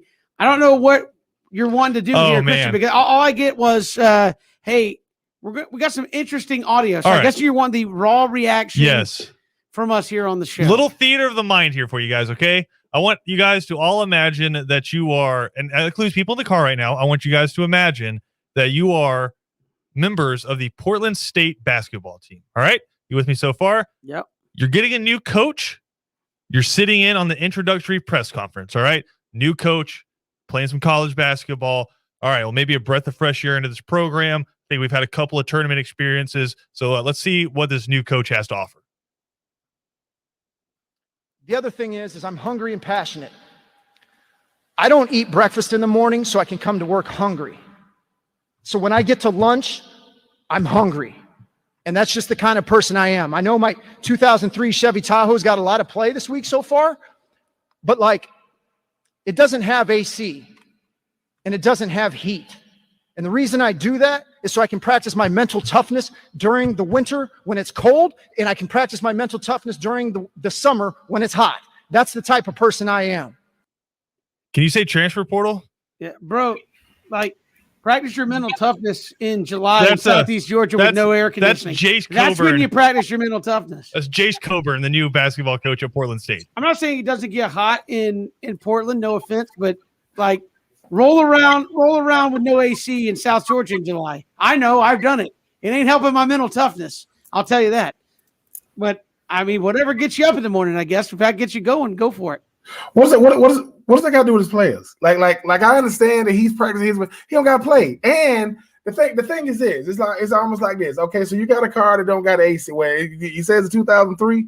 Well, I mean, it ain't gonna have no AC. That thing been gone. I mean, I'm just saying. But at the same time, that's the problem with these introductory press conferences, right? Like everybody got to make a splash now. Can't just come out there and say, "Hey, man, here at Portland State, we're gonna play some hard-nosed defense." No, I got a car that got no AC. Well, if you don't got no AC, you don't got to tell us you ain't got no heat. That's a part of the AC, ain't it? We know you ain't got no heat. You saying that now. Everybody going to be checking it. Listen, check every car lot in 100-mile radius from Portland when the season gets started. Because my thing is this. Is he married? Do you put your children through these type of conditions? Because they should have to deal with the fact that they need mental toughness too. Yeah, yeah, here you go. I don't sleep. I don't eat breakfast in the morning because I want to be hungry at lunch. I'm like, sir, you better hope you win, because I'm telling you, these type of things only matter when you're like if Nick Saban said this, somebody go, oh man, this is why he wins. No, Nick Saban has a car with AC. But he would never say that though, because Nick Saban in science. I mean, hold on. You know, the car thing is one thing. You're not eating breakfast, not because you're too busy or whatever, but or you don't like breakfast. You're not eating breakfast to make yourself angry. To make yourself, he wants to stay hungry. I want to be hungry, again, but not for basketball, for actual food. That's the part I don't understand about that. Like, you're not hungry for basketball. I want to make myself hungry. Well, you can be hungry for basketball and still have, your Cheerios in the morning. It's fine. The mental toughness part. I want the AC if I can get it. The other thing is I'm hungry and passionate. I don't eat breakfast in the morning so I can come to work hungry. So when I get to lunch, I'm hungry. And that's just the kind of person I am. I know my 2003 Chevy Tahoe's got a lot of play this week so far. Put those Cheerios down. But like, it doesn't have AC and it doesn't have heat. And the reason I do that is so I can practice my mental toughness during the winter when it's cold, and I can practice my mental toughness during the summer when it's hot. That's the type of person I am. I mean, there are other ways to work on mental toughness. Kevin, you want to hit the transfer portal with me? Like, let's get the hell out of here, man. No, I mean, I appreciate that, but I was like, I think if I was one of his players, I'd come in and I'd have a honey bun or something. I'd be like, Coach, just have it, man. Like, I get it. You're hungry for basketball. I'm hungry for basketball, but your body is hungry for food. So, like, you need to have. You wouldn't bring him biscuits and gravy? Oh, well, it's in Portland. They don't know what biscuits and gravy is. Fair. Like, no. Portland knows what biscuits and gravy is. They got a coach. Like I said, when you start breaking down some of these things, I mean, I want to turn it to the BJ Bennett. I would look at him and go, why? I mean, because that's all you need to ask in that situation. Because Kevin, like I said, as a coach, Kevin, you're a coach. You're going to tell your little leaguers, we're not eating breakfast because we're going to show up to the game hungry. We're going to show up to the game tired as hell, too, because we ain't got nothing in our system. That kind of stuff is ridiculous. And once again, I don't blame him. Somebody told him, dude, what's going to be your splash? You finna go out. This is your introductory press conference. You see my car outside? That little beat up 2003 Tahoe has no heat in it. Is that why you sweating? That's right. And I'm finna tell him why I don't eat breakfast and I don't eat lunch. Do you eat dinner? Do you sleep? Because it sounds like a lot of these things that your body needs for nutrients, you think it's a waste of time. You better win games, sir. I don't get a lot of trouble. work on my endurance. Well, you know what? I can't say this. He's definitely not a cat. He's definitely a dog. He's definitely that. I give him that much if I don't give him nothing else. But dogs drink water. Ben, he is definitely a coach that would say we don't need no meows here at Do we drink water because dogs drink water? I don't know. Don't put him with the great Mr. or Coach Bennett. He's not at that level yet. DJ Uncle just came out there. We need a dog. Coach Bennett eats breakfast. Doesn't want the AC, doesn't want the heat, doesn't want breakfast. That's interesting. Probably doesn't want wins either. Why do you say that? What if they make the tournament in year one? Will the whole no heat, no AC thing in the car become the thing? You better hope they play like a night game so he can actually eat something before getting out there. Hopefully he doesn't have that noon spot because he's gonna be hungry. But right. He's gonna be malnutrition like a mug on walking on the sideline. Listen. He sounds like he's just a frugal dude. He don't like to spend extra money. That's cool. Just say that. Yeah. Well, now you're a D1 head coach. Spring for the AC. It's fine. We'll come back. It's 3 and Out all across the Southern Pigskin Radio Network.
It's 3 and Out all across the Southern Pigskin Radio Network. We're here from Rich Styles when we return top of next hour. The PGA Championship this week, next major championship up on the docket. Also look at college football, some of the best units in college football, and we'll lead you up towards Braves and Mets tonight. And again, we'll see if Jacob Webb pitches tonight, how he's able to bounce back, and how do you bounce back from something like that, BJ, where, again, that's 93 mile an hour to a guy's face. And, I mean, you could have ended his career or worse in that scenario. Yeah, I don't know. It's really difficult. And I thought, Chris Domino shared some perspective. Maybe there's, a player or a coach that can come talk to, Jacob and kind of help him process all that. But just very difficult, very scary, very unfortunate. And it's going to be really tough for both those guys, obviously, psychologically, to just return to normal play. I mean, I think Chris said it the best, though. I mean, he obviously wasn't doing. I mean, Kevin, something you talked about when he hit him, you could see how he was looking at him like, look, man, I understand sometimes the player, a pitcher, they lose control.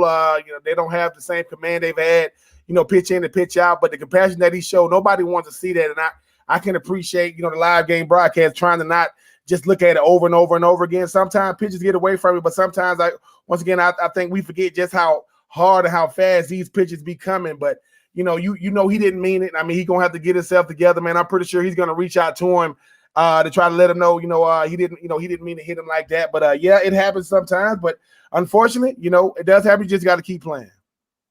Yep, and we'll see what happens tonight. The Mets apparently have said Miguel Castro is getting the start tonight. So you have Castro against Tucker Davidson making his first ever MLB start this evening. We'll have that for you 6:05 with pregame coverage. First pitch around 7:20 this evening. Braves trying to bounce back in a big way here in this Mets series. We'll come back. Rich Styles, host of the Back Nine Boys Golf Show, will join us as we're in Major Week. Once again, the PGA Championship this week at the Ocean Course at Kiowa Island.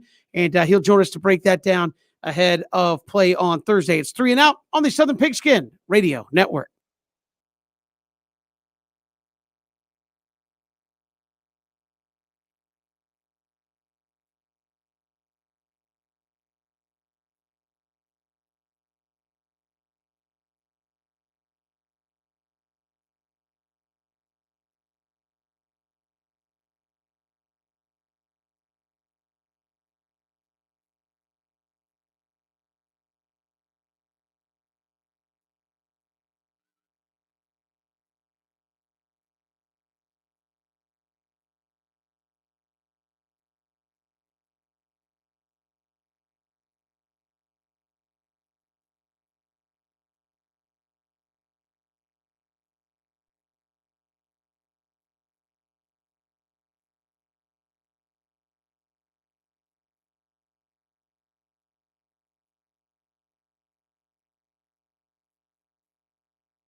Good to have you here, 3 and Out on this Tuesday. Kevin, BJ, and Ben all across the Southern Pigskin Radio Network. We are streaming live, ESPNCoastal.com. Also live on Facebook, Twitter, and YouTube. You can join us there. Send us your thoughts at Pigskin Radio there on Twitter as well. A lot to get to here this hour. Braves and Mets tonight. Also look at some college football coming in here in 2021. But the PGA Championship is upon us. Next major championship up on the docket here this week at Kiowa Island in South Carolina. Rich Stiles, host of the Back Nine Boys Golf Show, joins us here on 3 and Out. Rich, welcome to the show. How are you? I'm above birdie. Okay. That's a good place to be. That's a good place to be. The PGA Championship this week, though, Kiowa Island, we've seen it there before.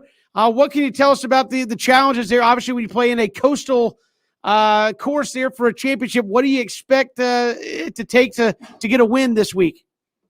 Well, it's going to be somebody who's going to be able to control their ball in the wind. So that'll favor some of the Texas players and maybe some of the European players. But it is a golf course that the wind definitely will be a factor. And on some holes, it is a bigger factor than others. It is a course that you must be pretty sure of where you're going to hit the ball, where you want to come into the greens from.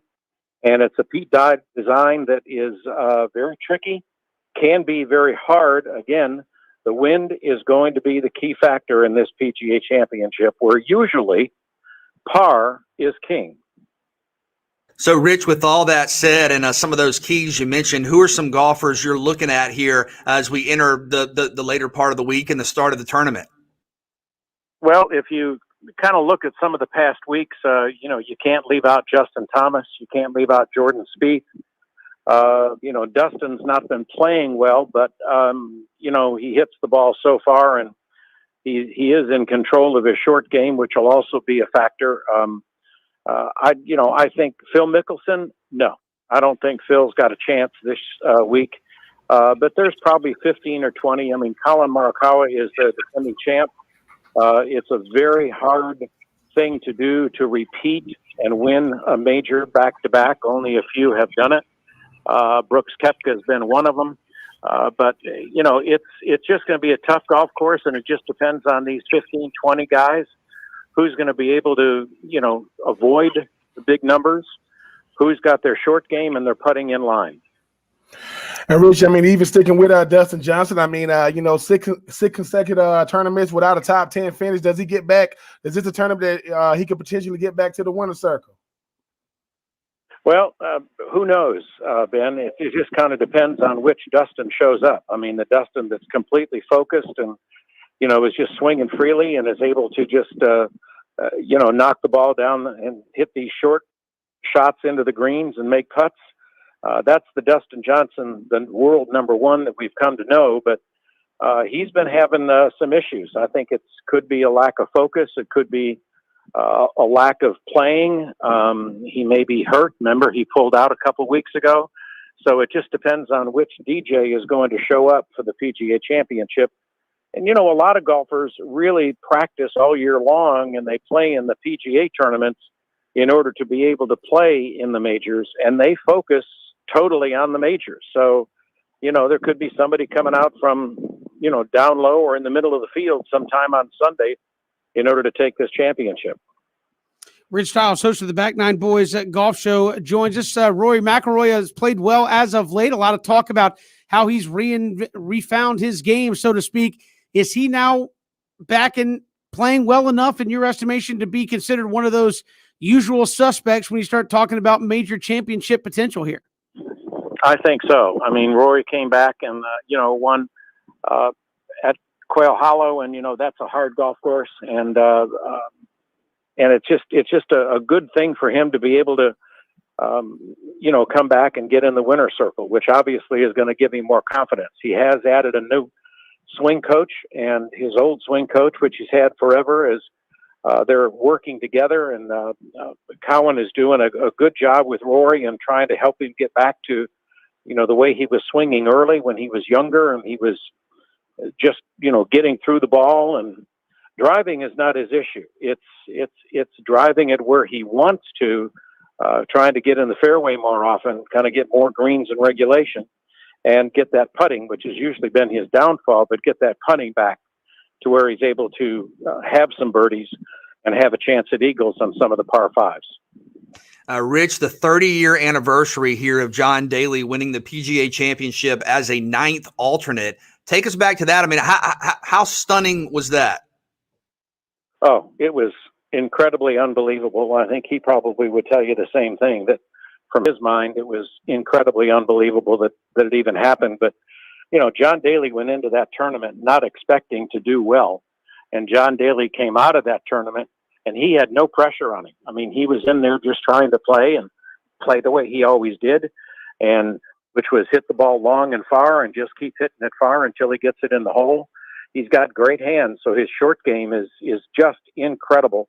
But, you know, 30 years ago when he won, nobody would have picked John Daly to win. And, you know, he was smoking. He was, you know, just playing golf, just like he was back home in Arkansas. And he just did an unbelievable job and just kind of snuck up on everybody and snuck that one away.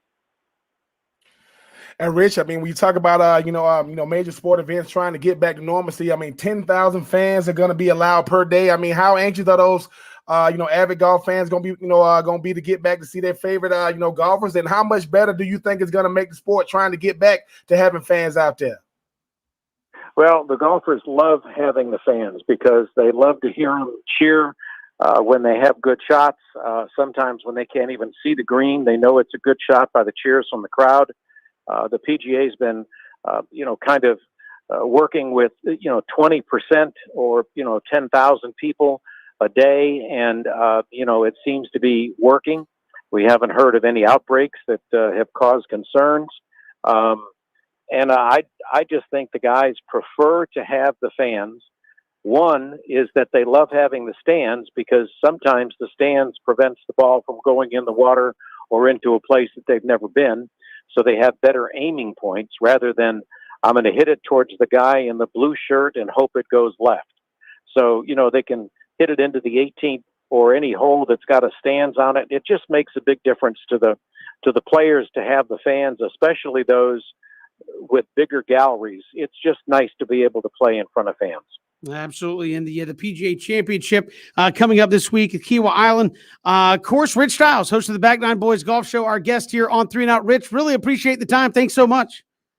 Okay, guys. Thanks for having me. Hey, we appreciate you coming on. And again, Kiawah Island, beautiful facility there, BJ. We've had opportunity to be there in the past, and obviously a first-class facility there at Kiawah Island. And again, great site for a PGA Championship. He talks about the 30-year anniversary of John Daly winning. I mean, you talk about things anymore in sports that are just unlikely to happen given the competitiveness, the amount of people that are trying to break on to tour, the fact that a 9th alternate to a championship, to a major championship, can take home the trophy. I just don't know that we'll ever see that happen again.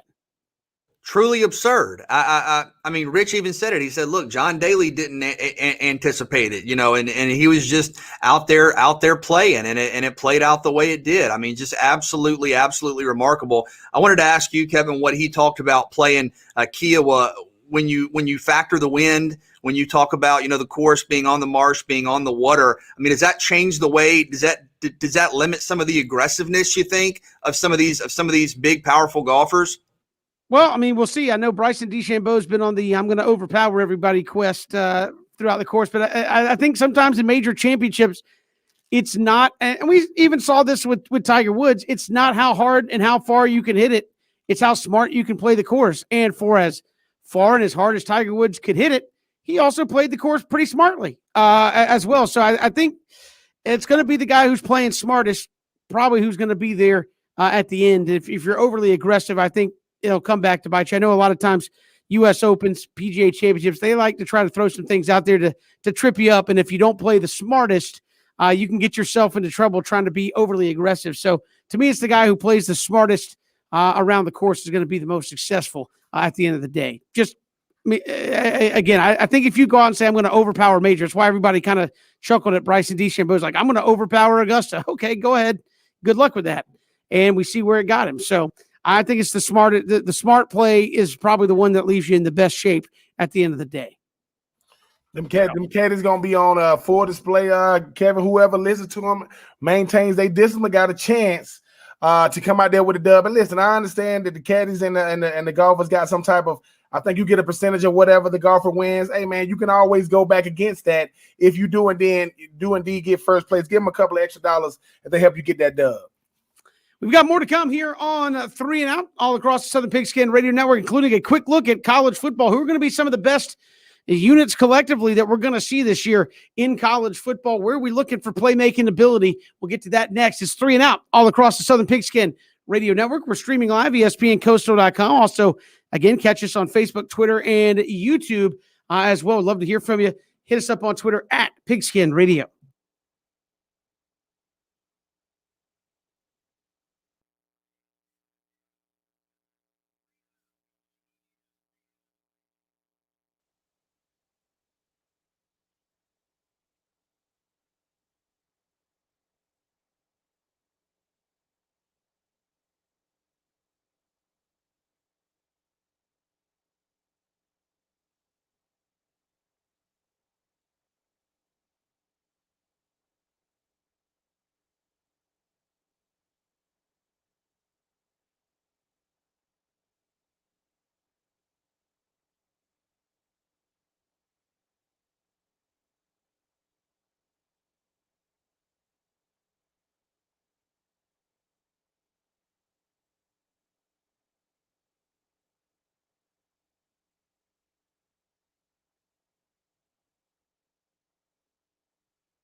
Good to have you here, 3 and Out on this Tuesday. Kevin, BJ, and Ben. Hit us up on Twitter at Pigskin Radio.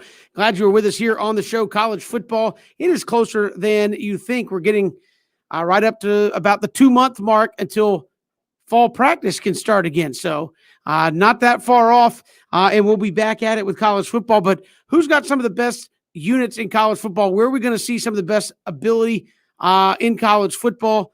BJ and Ben, who's the best kind of position group in college football, the best unit in college football as you see it right now?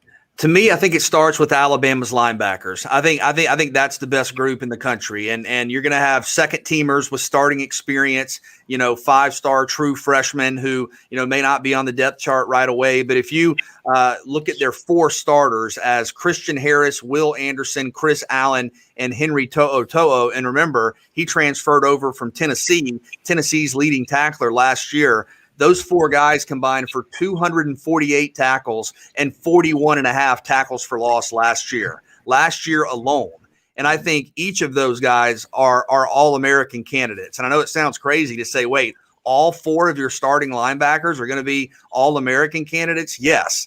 They all are, uniquely talented in terms of, some of them are just great tacklers. Some of these guys great in coverage. A couple of them really great at rushing the passer. But I think Christian Harris, Will Anderson, Chris Allen, Henry To'o, that's the best unit in the country when you talk about just one position, those linebackers for Alabama. I think Clemson's defensive line is right there too.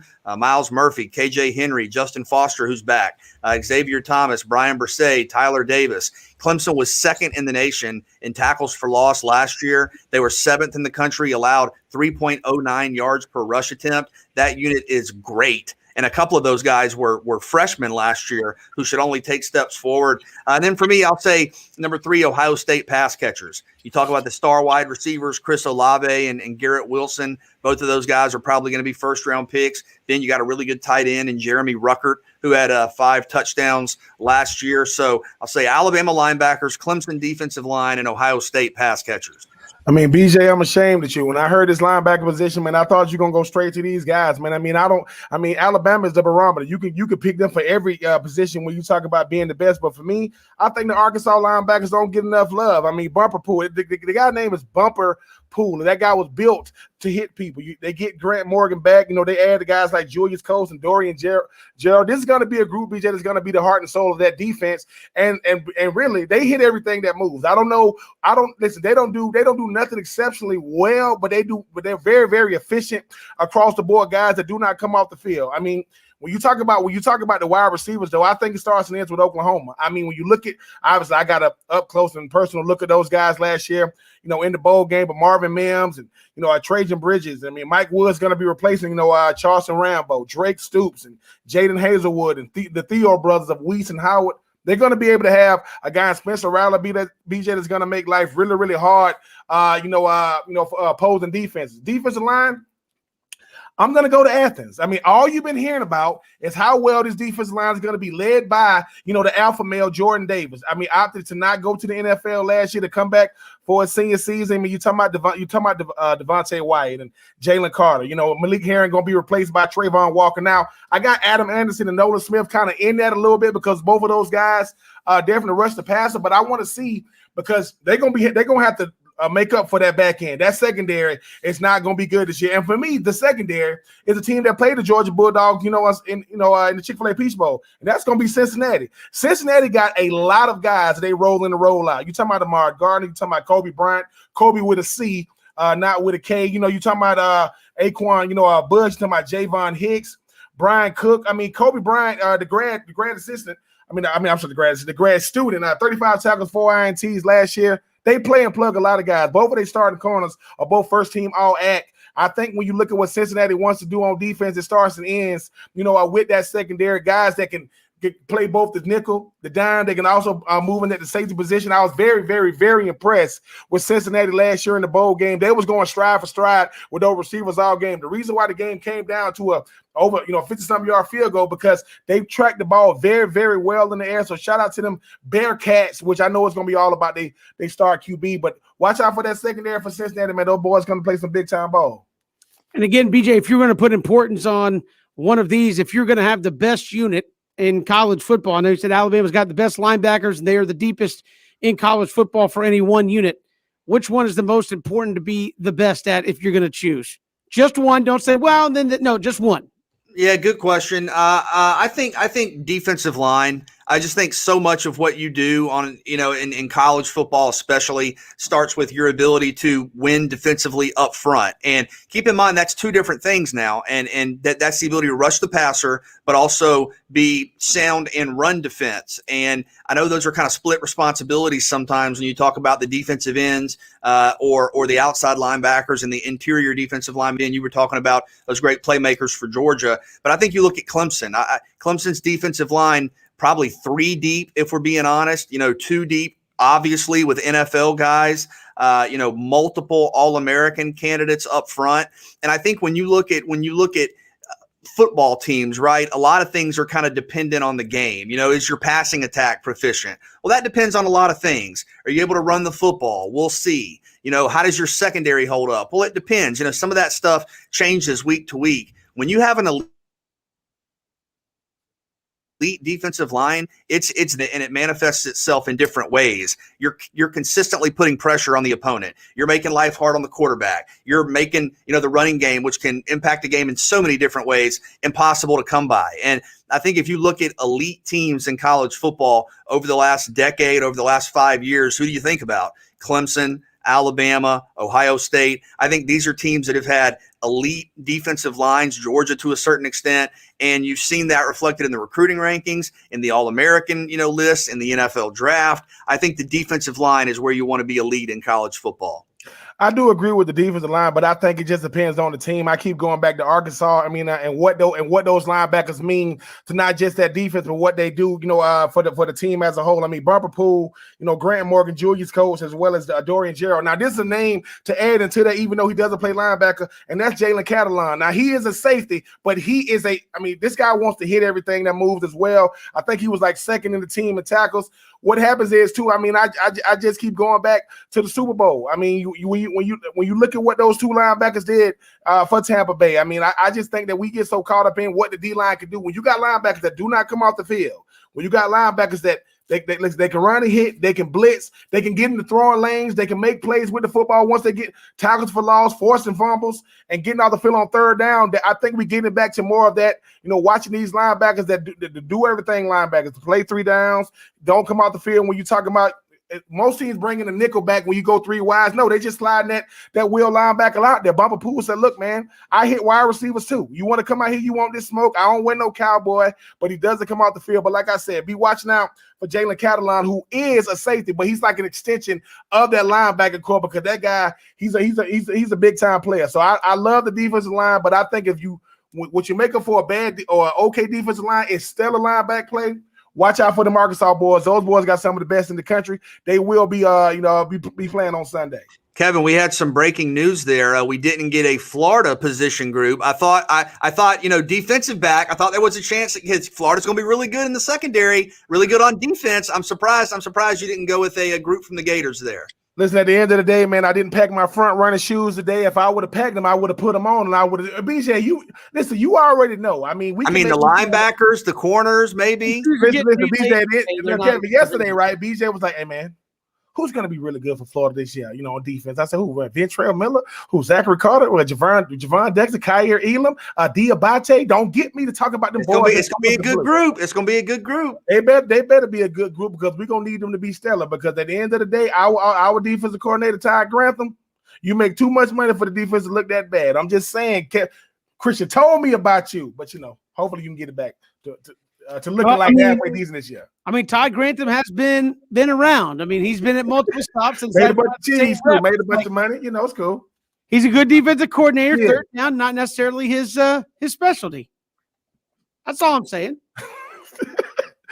Listen, that is the publicist for Ty Grantham, Kevin Thomas, saying, "Listen, man, I'm no publicist. I'm just saying, good defensive coordinator. His weak point is, at least according to a lot of fans, third down defense, getting off the field, which in the SEC kind of important. That you don't allow teams like Alabama, Georgia, and others to continue drives when you can get off the field. So, I didn't give him the name Third and Grantham. BJ, did you? Those kind of things come out for a reason. It's because that's where they struggle a lot. So Yeah, but I think I do think Florida's going to be better defensively this year. I think they're going to be really good. Actually, I do think Alabama. Going back to my original answer, talking about their linebackers, is going to be elite at every single level. I mean, the defensive line is going to be fantastic. You have depth there that rivals some of your great groups you've had in the secondary. I think you have multiple first-round picks that are going to be ready to star this year. So Alabama had a relatively down year last year defensively. They were not elite in terms of the traditional statistical metrics. That is going to change. We'll see what their offense does. Maybe, losing all those guys, you take a slight step back or you change, some of the things you do well. But I think this and the offense is still going to be elite, obviously. But I think this defense is going to be, traditional in terms of what you expect out of a Coach Saban defense, out of an Alabama defense, and it starts with those linebackers. I mean, you guys know this. To'o out of Tennessee is really good, one of the best linebackers in the country.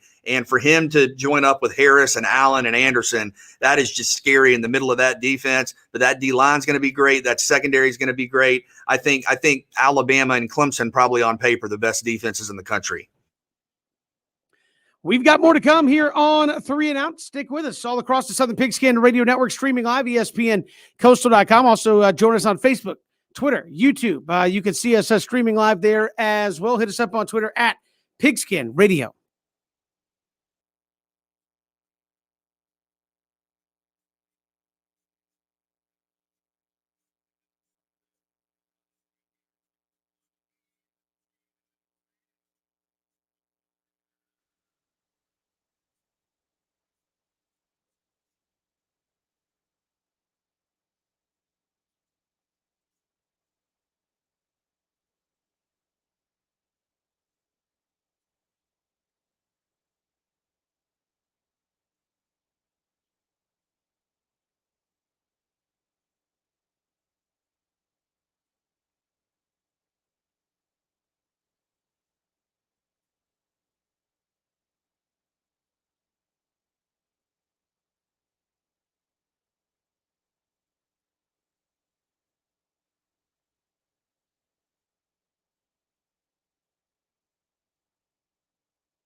Good to have you here on this Tuesday, Kevin, BJ, and Ben. Glad you're making us a part of your day. Braves baseball coming up at the top of next hour, 6:05 with the pregame coverage. First pitch around 7:20 this evening. Braves trying to bounce back after a tough game last night in a number of areas.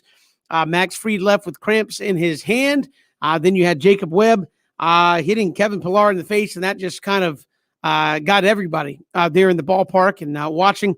And they try to bounce back tonight, BJ, with a young man making his first major league start. Not his first major league appearance, but his first major league start in Tucker Davidson tonight. So you're trying to bounce back with a young guy and an offense that's only had a couple of guys going consistently.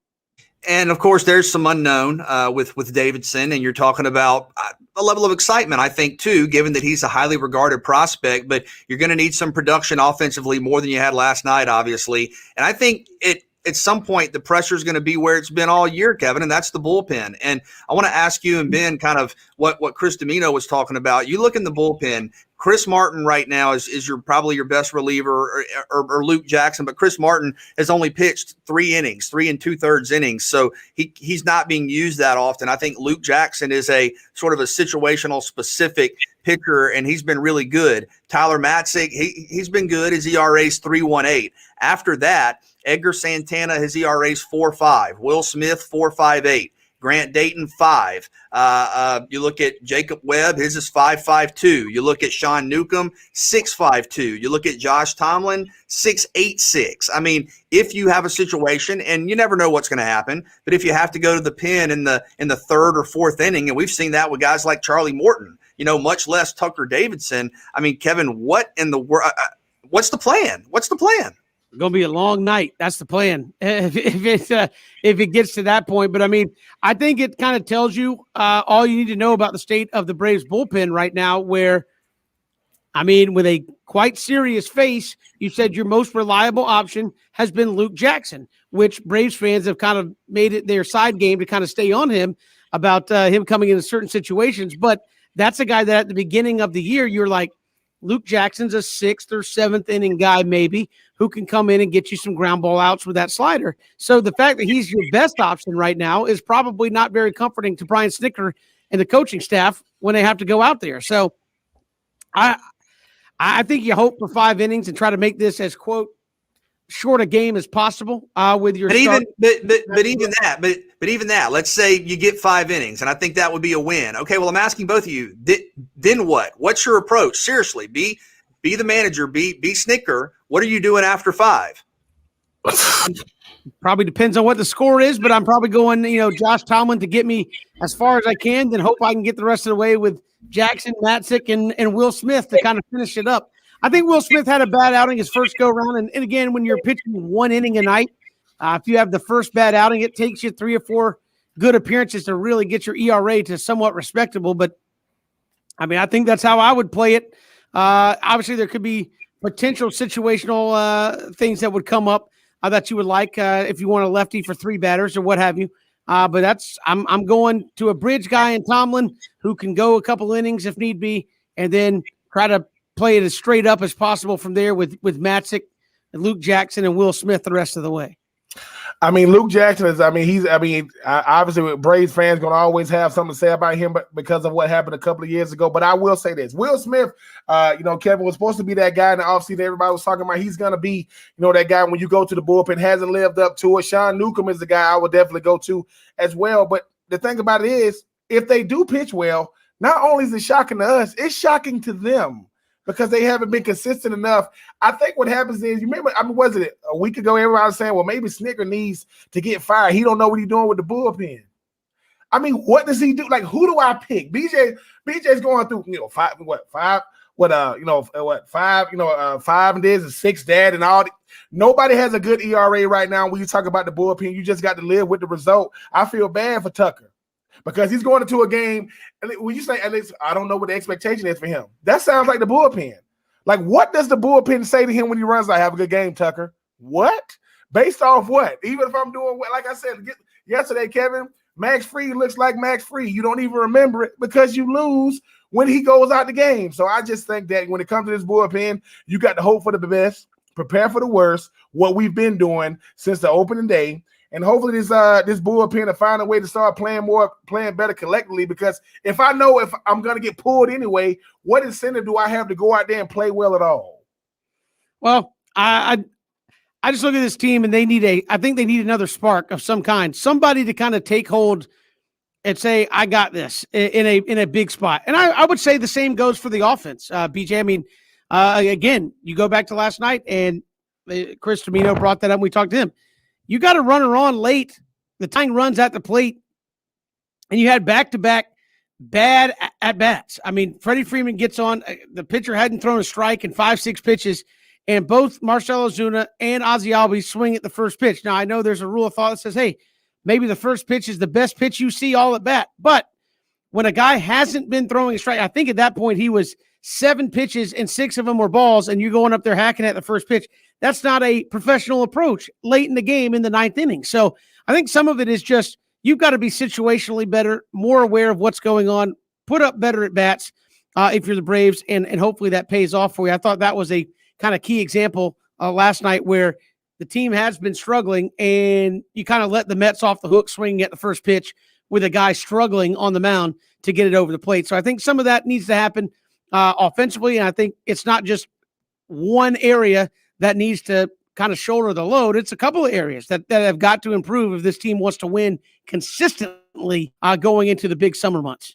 And the odds are you're going to have to score tonight, just given the situation. And these are big games. They really are. You know, against the Mets, who are leading the division, they have a lot of momentum overall. I know struggled against Tampa, but they entered last weekend winning 7 in a row, and obviously were clutch last night. So you got to get some wins here against these teams. And I think offensively, you look at Dansby Swanson. I know he's struggled a little bit. He's around 207. Marcell Ozuna around 211, and you know, he's had some big hits. He still has a good number of RBI, but I think you need those guys to be a little more consistent. Freddie Freeman, I know he's had some hot streaks. He's gotten it back up to 218. You know, you need him to come through. And the good news is I think for all of those guys, because they're better than the numbers show, a boost is coming, right? It's when. Is it this series? Is it next week? But production is coming. You hope it comes sooner rather than later, so that you can start winning some of these games where you're close. Like last night, Kevin, it's 1 or 2 hits. It's not like you're getting blown out, and you need those guys to come through with just a couple more big hits a game. Well, I guess the question is, do you feel like help is on the way? You got Shane Green trying to make a comeback, but trying to get Major League ready. The pitching staff, obviously, Mike Soroka is not coming back anytime soon. Jonathan Lucroy hoping to get ready to help you out with some catching depth and a guy that could actually hit the ball. I know Jeff Mathis just doesn't have a history of doing that at the Major League level. Do you feel like in the coming weeks, help is on the way to bolster this team, or is this a team that's going to have to ride it out for 30, 60 days before they really feel like they can improve themselves? I mean, some help, Ben. I mean, I think Green will help. I think, you know, maybe guys getting healthy, but for the most part, I think you just need to see a little improvement from kind of who and what you have. You hope help is on the way, but I think at the end of the day, that puts pressure on those guys coming back. You hope that by the time you get some of those healthy guys back, you got some level of momentum. And Kevin, I go to something you said. I mean, when you talk about this Braves lineup, be aggressive. I mean, be going out there trying to hack at balls when you know you're supposed to be guys like Marcell is definitely supposed to put this team in a position to win. You're not even facing guys like DeGrom, and you're still not getting wins. You're not going to get you're not going to face the Mets in these type of circumstances and find a way to not get wins down the line. I just think you got to take advantage of these opportunities. Braves team, we want to keep saying they're good enough, but they're going to have to start showing it here sooner rather than later. Certainly will. We have Braves baseball for you coming up a little bit later tonight. Tucker Davidson on the mound for the Braves, 6:05. We'll have pregame coverage for you. Much more to come, 3 and Out, all across the Southern Pigskin Radio Network.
Good to have you along here on 3 and Out. Kevin, BJ, and Ben all across the Southern Pigskin Radio Network. If you missed any portion of the show today, you can go to espncoastal.com. You can go to our YouTube page, Apple Podcasts, Spotify, and more, and get a podcast version of the show today in case you had missed any of it. And Ben, I saw tweets there from Mets players saying Kevin Pillar walked in the clubhouse today and said, "Am I in the lineup?" And it's got me thinking, like, you just took a 93-mile-an-hour fastball to the face. We kind of joke about business decisions here on the show a lot. And it's like, did you ever have that moment where something happened in the game? You're like, man, I don't know if I want to be back out there. I mean, taking one to the face and coming right back and saying, am I in there tonight? That's no fear, obviously, stepping back in there. If that was, obviously he won't be, but obviously, that would make me rethink stepping in the batter's box after taking one in the face like that. Man, the best example I got is Troy Fleming, who I played with the Titans. We were playing on Monday night, and I heard him come to the side and say, "Man, I think it's broke, man. I think my hand is broke." So I'm like, "Oh man, he out, man." They wrapped his hand up, they wrapped it up in this thing, and he was back out there. Like, I mean, without a question's asked. I mean, I think he caught like a touchdown pass. Like he tucked the ball in his left hand and dove in the end zone. I mean, a lot of times too, people think they really love the game, right? And you see people that show why they really love this game. I mean, look, like they tell you, you ain't been 100% since you came out the womb. Since you came out the womb, you've been scratching and clawing ever since. I'm not saying that I'm built like that. If I get the hell knocked out of me with a baseball, being a you in the game, you talking to me? No, man, I ain't. No, but I respect guys that do it because sometimes you need to know the type of guys you're playing with. Then you need to know how much it means to the guys around you. Sometimes maybe him coming back out there gonna boost the morale of his teammates, man. Because Kevin, I'm like you. When you saw it last night, I mean that's one of the things you go, oh, I'm like, my good. I mean, it's rough. And again, you saw Jacob Webb's reaction, thinking, man, I could have just ended this guy's career. And Brian Snicker, I saw somebody put in a tweet that Kevin Pillar reached out to Brian Snicker via text message. They asked him if he was all right, and Kevin Pillar said, "If I could see out of my right eye, I'd be in the line." I'm like, if you could see out of your right eye, you broke bones in your face standing in there. I don't know if I'd be jumping to get back in the batter's box after that in a scary situation. BJ, I know it's sometimes you take for granted some of those things that people do, and you're like, oh, it's just hitting the baseball. I mean, I think it's coming in there 93. You're thinking it's going to break. It doesn't break, and it hits you in the face. I don't care how brave, smart, whatever you want to say you are. It'd take me a minute before I was like, yeah, just let me get back in there, and I'm ready to hit 100 miles an hour again. Not me. Well, loves the game, obviously. That's his craft. He's a competitor. You respect that. He's a guy that wants to be out there, wants to grind, wants to play. You can't let him, obviously. And he's needs to take his time, physically, mentally before coming back out there. But yeah, I mean, Ben, you mentioned, is that something that, the guys appreciate, seeing him kind of just seeing him, being around him and having some normal interaction. So yeah, it was a terrifying situation all the way around, but yeah, even if you want to go back out there, you got to take this return slow. Yeah, sometimes it's good to just be, sometimes we have to be protected from ourselves, even when we understand that this is our livelihood. And it comes with the game. I mean, it's hard to compare anything to baseball, man. I ain't never got, this little finger right here looks all crazy. I mean, this finger here has been way back there. I split the webbing down, to the center of my hand, and my teammates won't even let me go off the field because they want to look down at my hand and say, "Man, I can see your bones in there." I'm like, "Well, I hope," but it just comes with it. You see guys do all kind of things. I mean, Ronnie Lott, didn't they say he cut off a finger so he could play? I do not love the game I just don't. I respect guys that do it, but when your career is over, your thumb is gone. I'm just saying, man, I respect guys that do it though, man. They let me know that it's more to this game than just, just what you do is production wise. Sometimes, man, I mean, BJ and Kevin, look, I ain't built like some of these dudes, but I respect the ones that want to go back out there even when you can't. Again, I was a braver guy than me, I guess. I mean, that I would imagine there's a point in everybody's sports life where you look at somebody get injured or something like that. And you say, maybe I don't want to do this as much as I thought. Yeah, I'm not cutting off the tip of my finger like Ronnie Lott to go out there and stay in the game. I mean, maybe in the heat of the moment, I say that now, but I might have thought differently when I was 20. I'm about to say it don't mean it. Man, cut it out, man. If you don't get away from me, I'm not cutting my. I'm just listen. When people say Coach, run I'm down out. was old school, hey, Yeah, that's what I'm looking at. Okay, Coach, I'm out. Don't ask me if I'm hurt or if I'm injured. I'm out. I'm what is it? I guess Yeah, Shannon- yeah. What's that it on the was such program? a startling, striking thing that it was, like you said, even aside from those guys returning, it was hard for the game to kind of just pick back up and move forward. And you're glad it was as manageable of a situation ultimately as it was. But moving forward, Kevin, big couple of games. I mean, the Braves need these games. What do you expect tonight on the mound? I mean, Chris Domino said he kind of didn't know. I mean, do you have any gut feeling for what we're going to see? Nope. That's my in-depth analysis. Absolutely not. I mean, again, he's a good young pitcher, but it's his first major league start. I think his second major league appearance. So who knows? I mean, this could be really, really good. It could be rough. It could be anything in between. I mean, we've seen a number of guys come in. Ian Anderson, didn't he make his debut in Yankee Stadium last year and pitched a heck of a ball game? There's no way you could have predicted what was going to happen there. So, yeah, I think you hope for the best and plan for the best. And if the worst happens, you just kind of shrug your shoulders and hopefully you move on from there. But something you said earlier, BJ, is right. I mean, this is a game where if you really want to help your cause out, score some runs and help Tucker Davidson out. Don't go out there and say, kind of 4 or 5 innings in and go, man, he really needed to pitch a one-hitter if we were going to do anything tonight. No, you got to help young guys out. And I think there's kind of that understood notion in sports when a new guy steps in or a guy in his first starts, like, hey, we all need to step up our game here and help him out, especially in baseball where it's like, hey, the season's 2 months old. He's making his first start. It can't just be go get him, big fella. We got to pull our weight here as well and make sure that we give ourselves the best opportunity, win him the best opportunity to go out there and be successful as well. So we'll see what Tucker Davidson does tonight. Again, he's not going up against throw Stroman. strikes, throw strikes, throw strikes. Kevin Thomas rule: throw strikes, don't hit people, don't walk people. Yeah, that's a recipe for success if you can do it. We'll see if Tucker Davidson can do it coming up here in just a little bit. 6:05, we'll have pregame coverage for you as well. Appreciate Rich Stiles, host of the Back Nine Boys Golf Show, joining us. PGA Championship this week, second major up on the schedule at Kiowa Island. And also Chris Domino, 680 The Fan, the Braves Radio Network. He joined us back in hour number 2, talking Braves baseball as the Braves getting ready to play the Mets here in just a little bit, game 2 of that 3-game series. We will see you tomorrow. It's 3 and out all across the Southern Pigskin.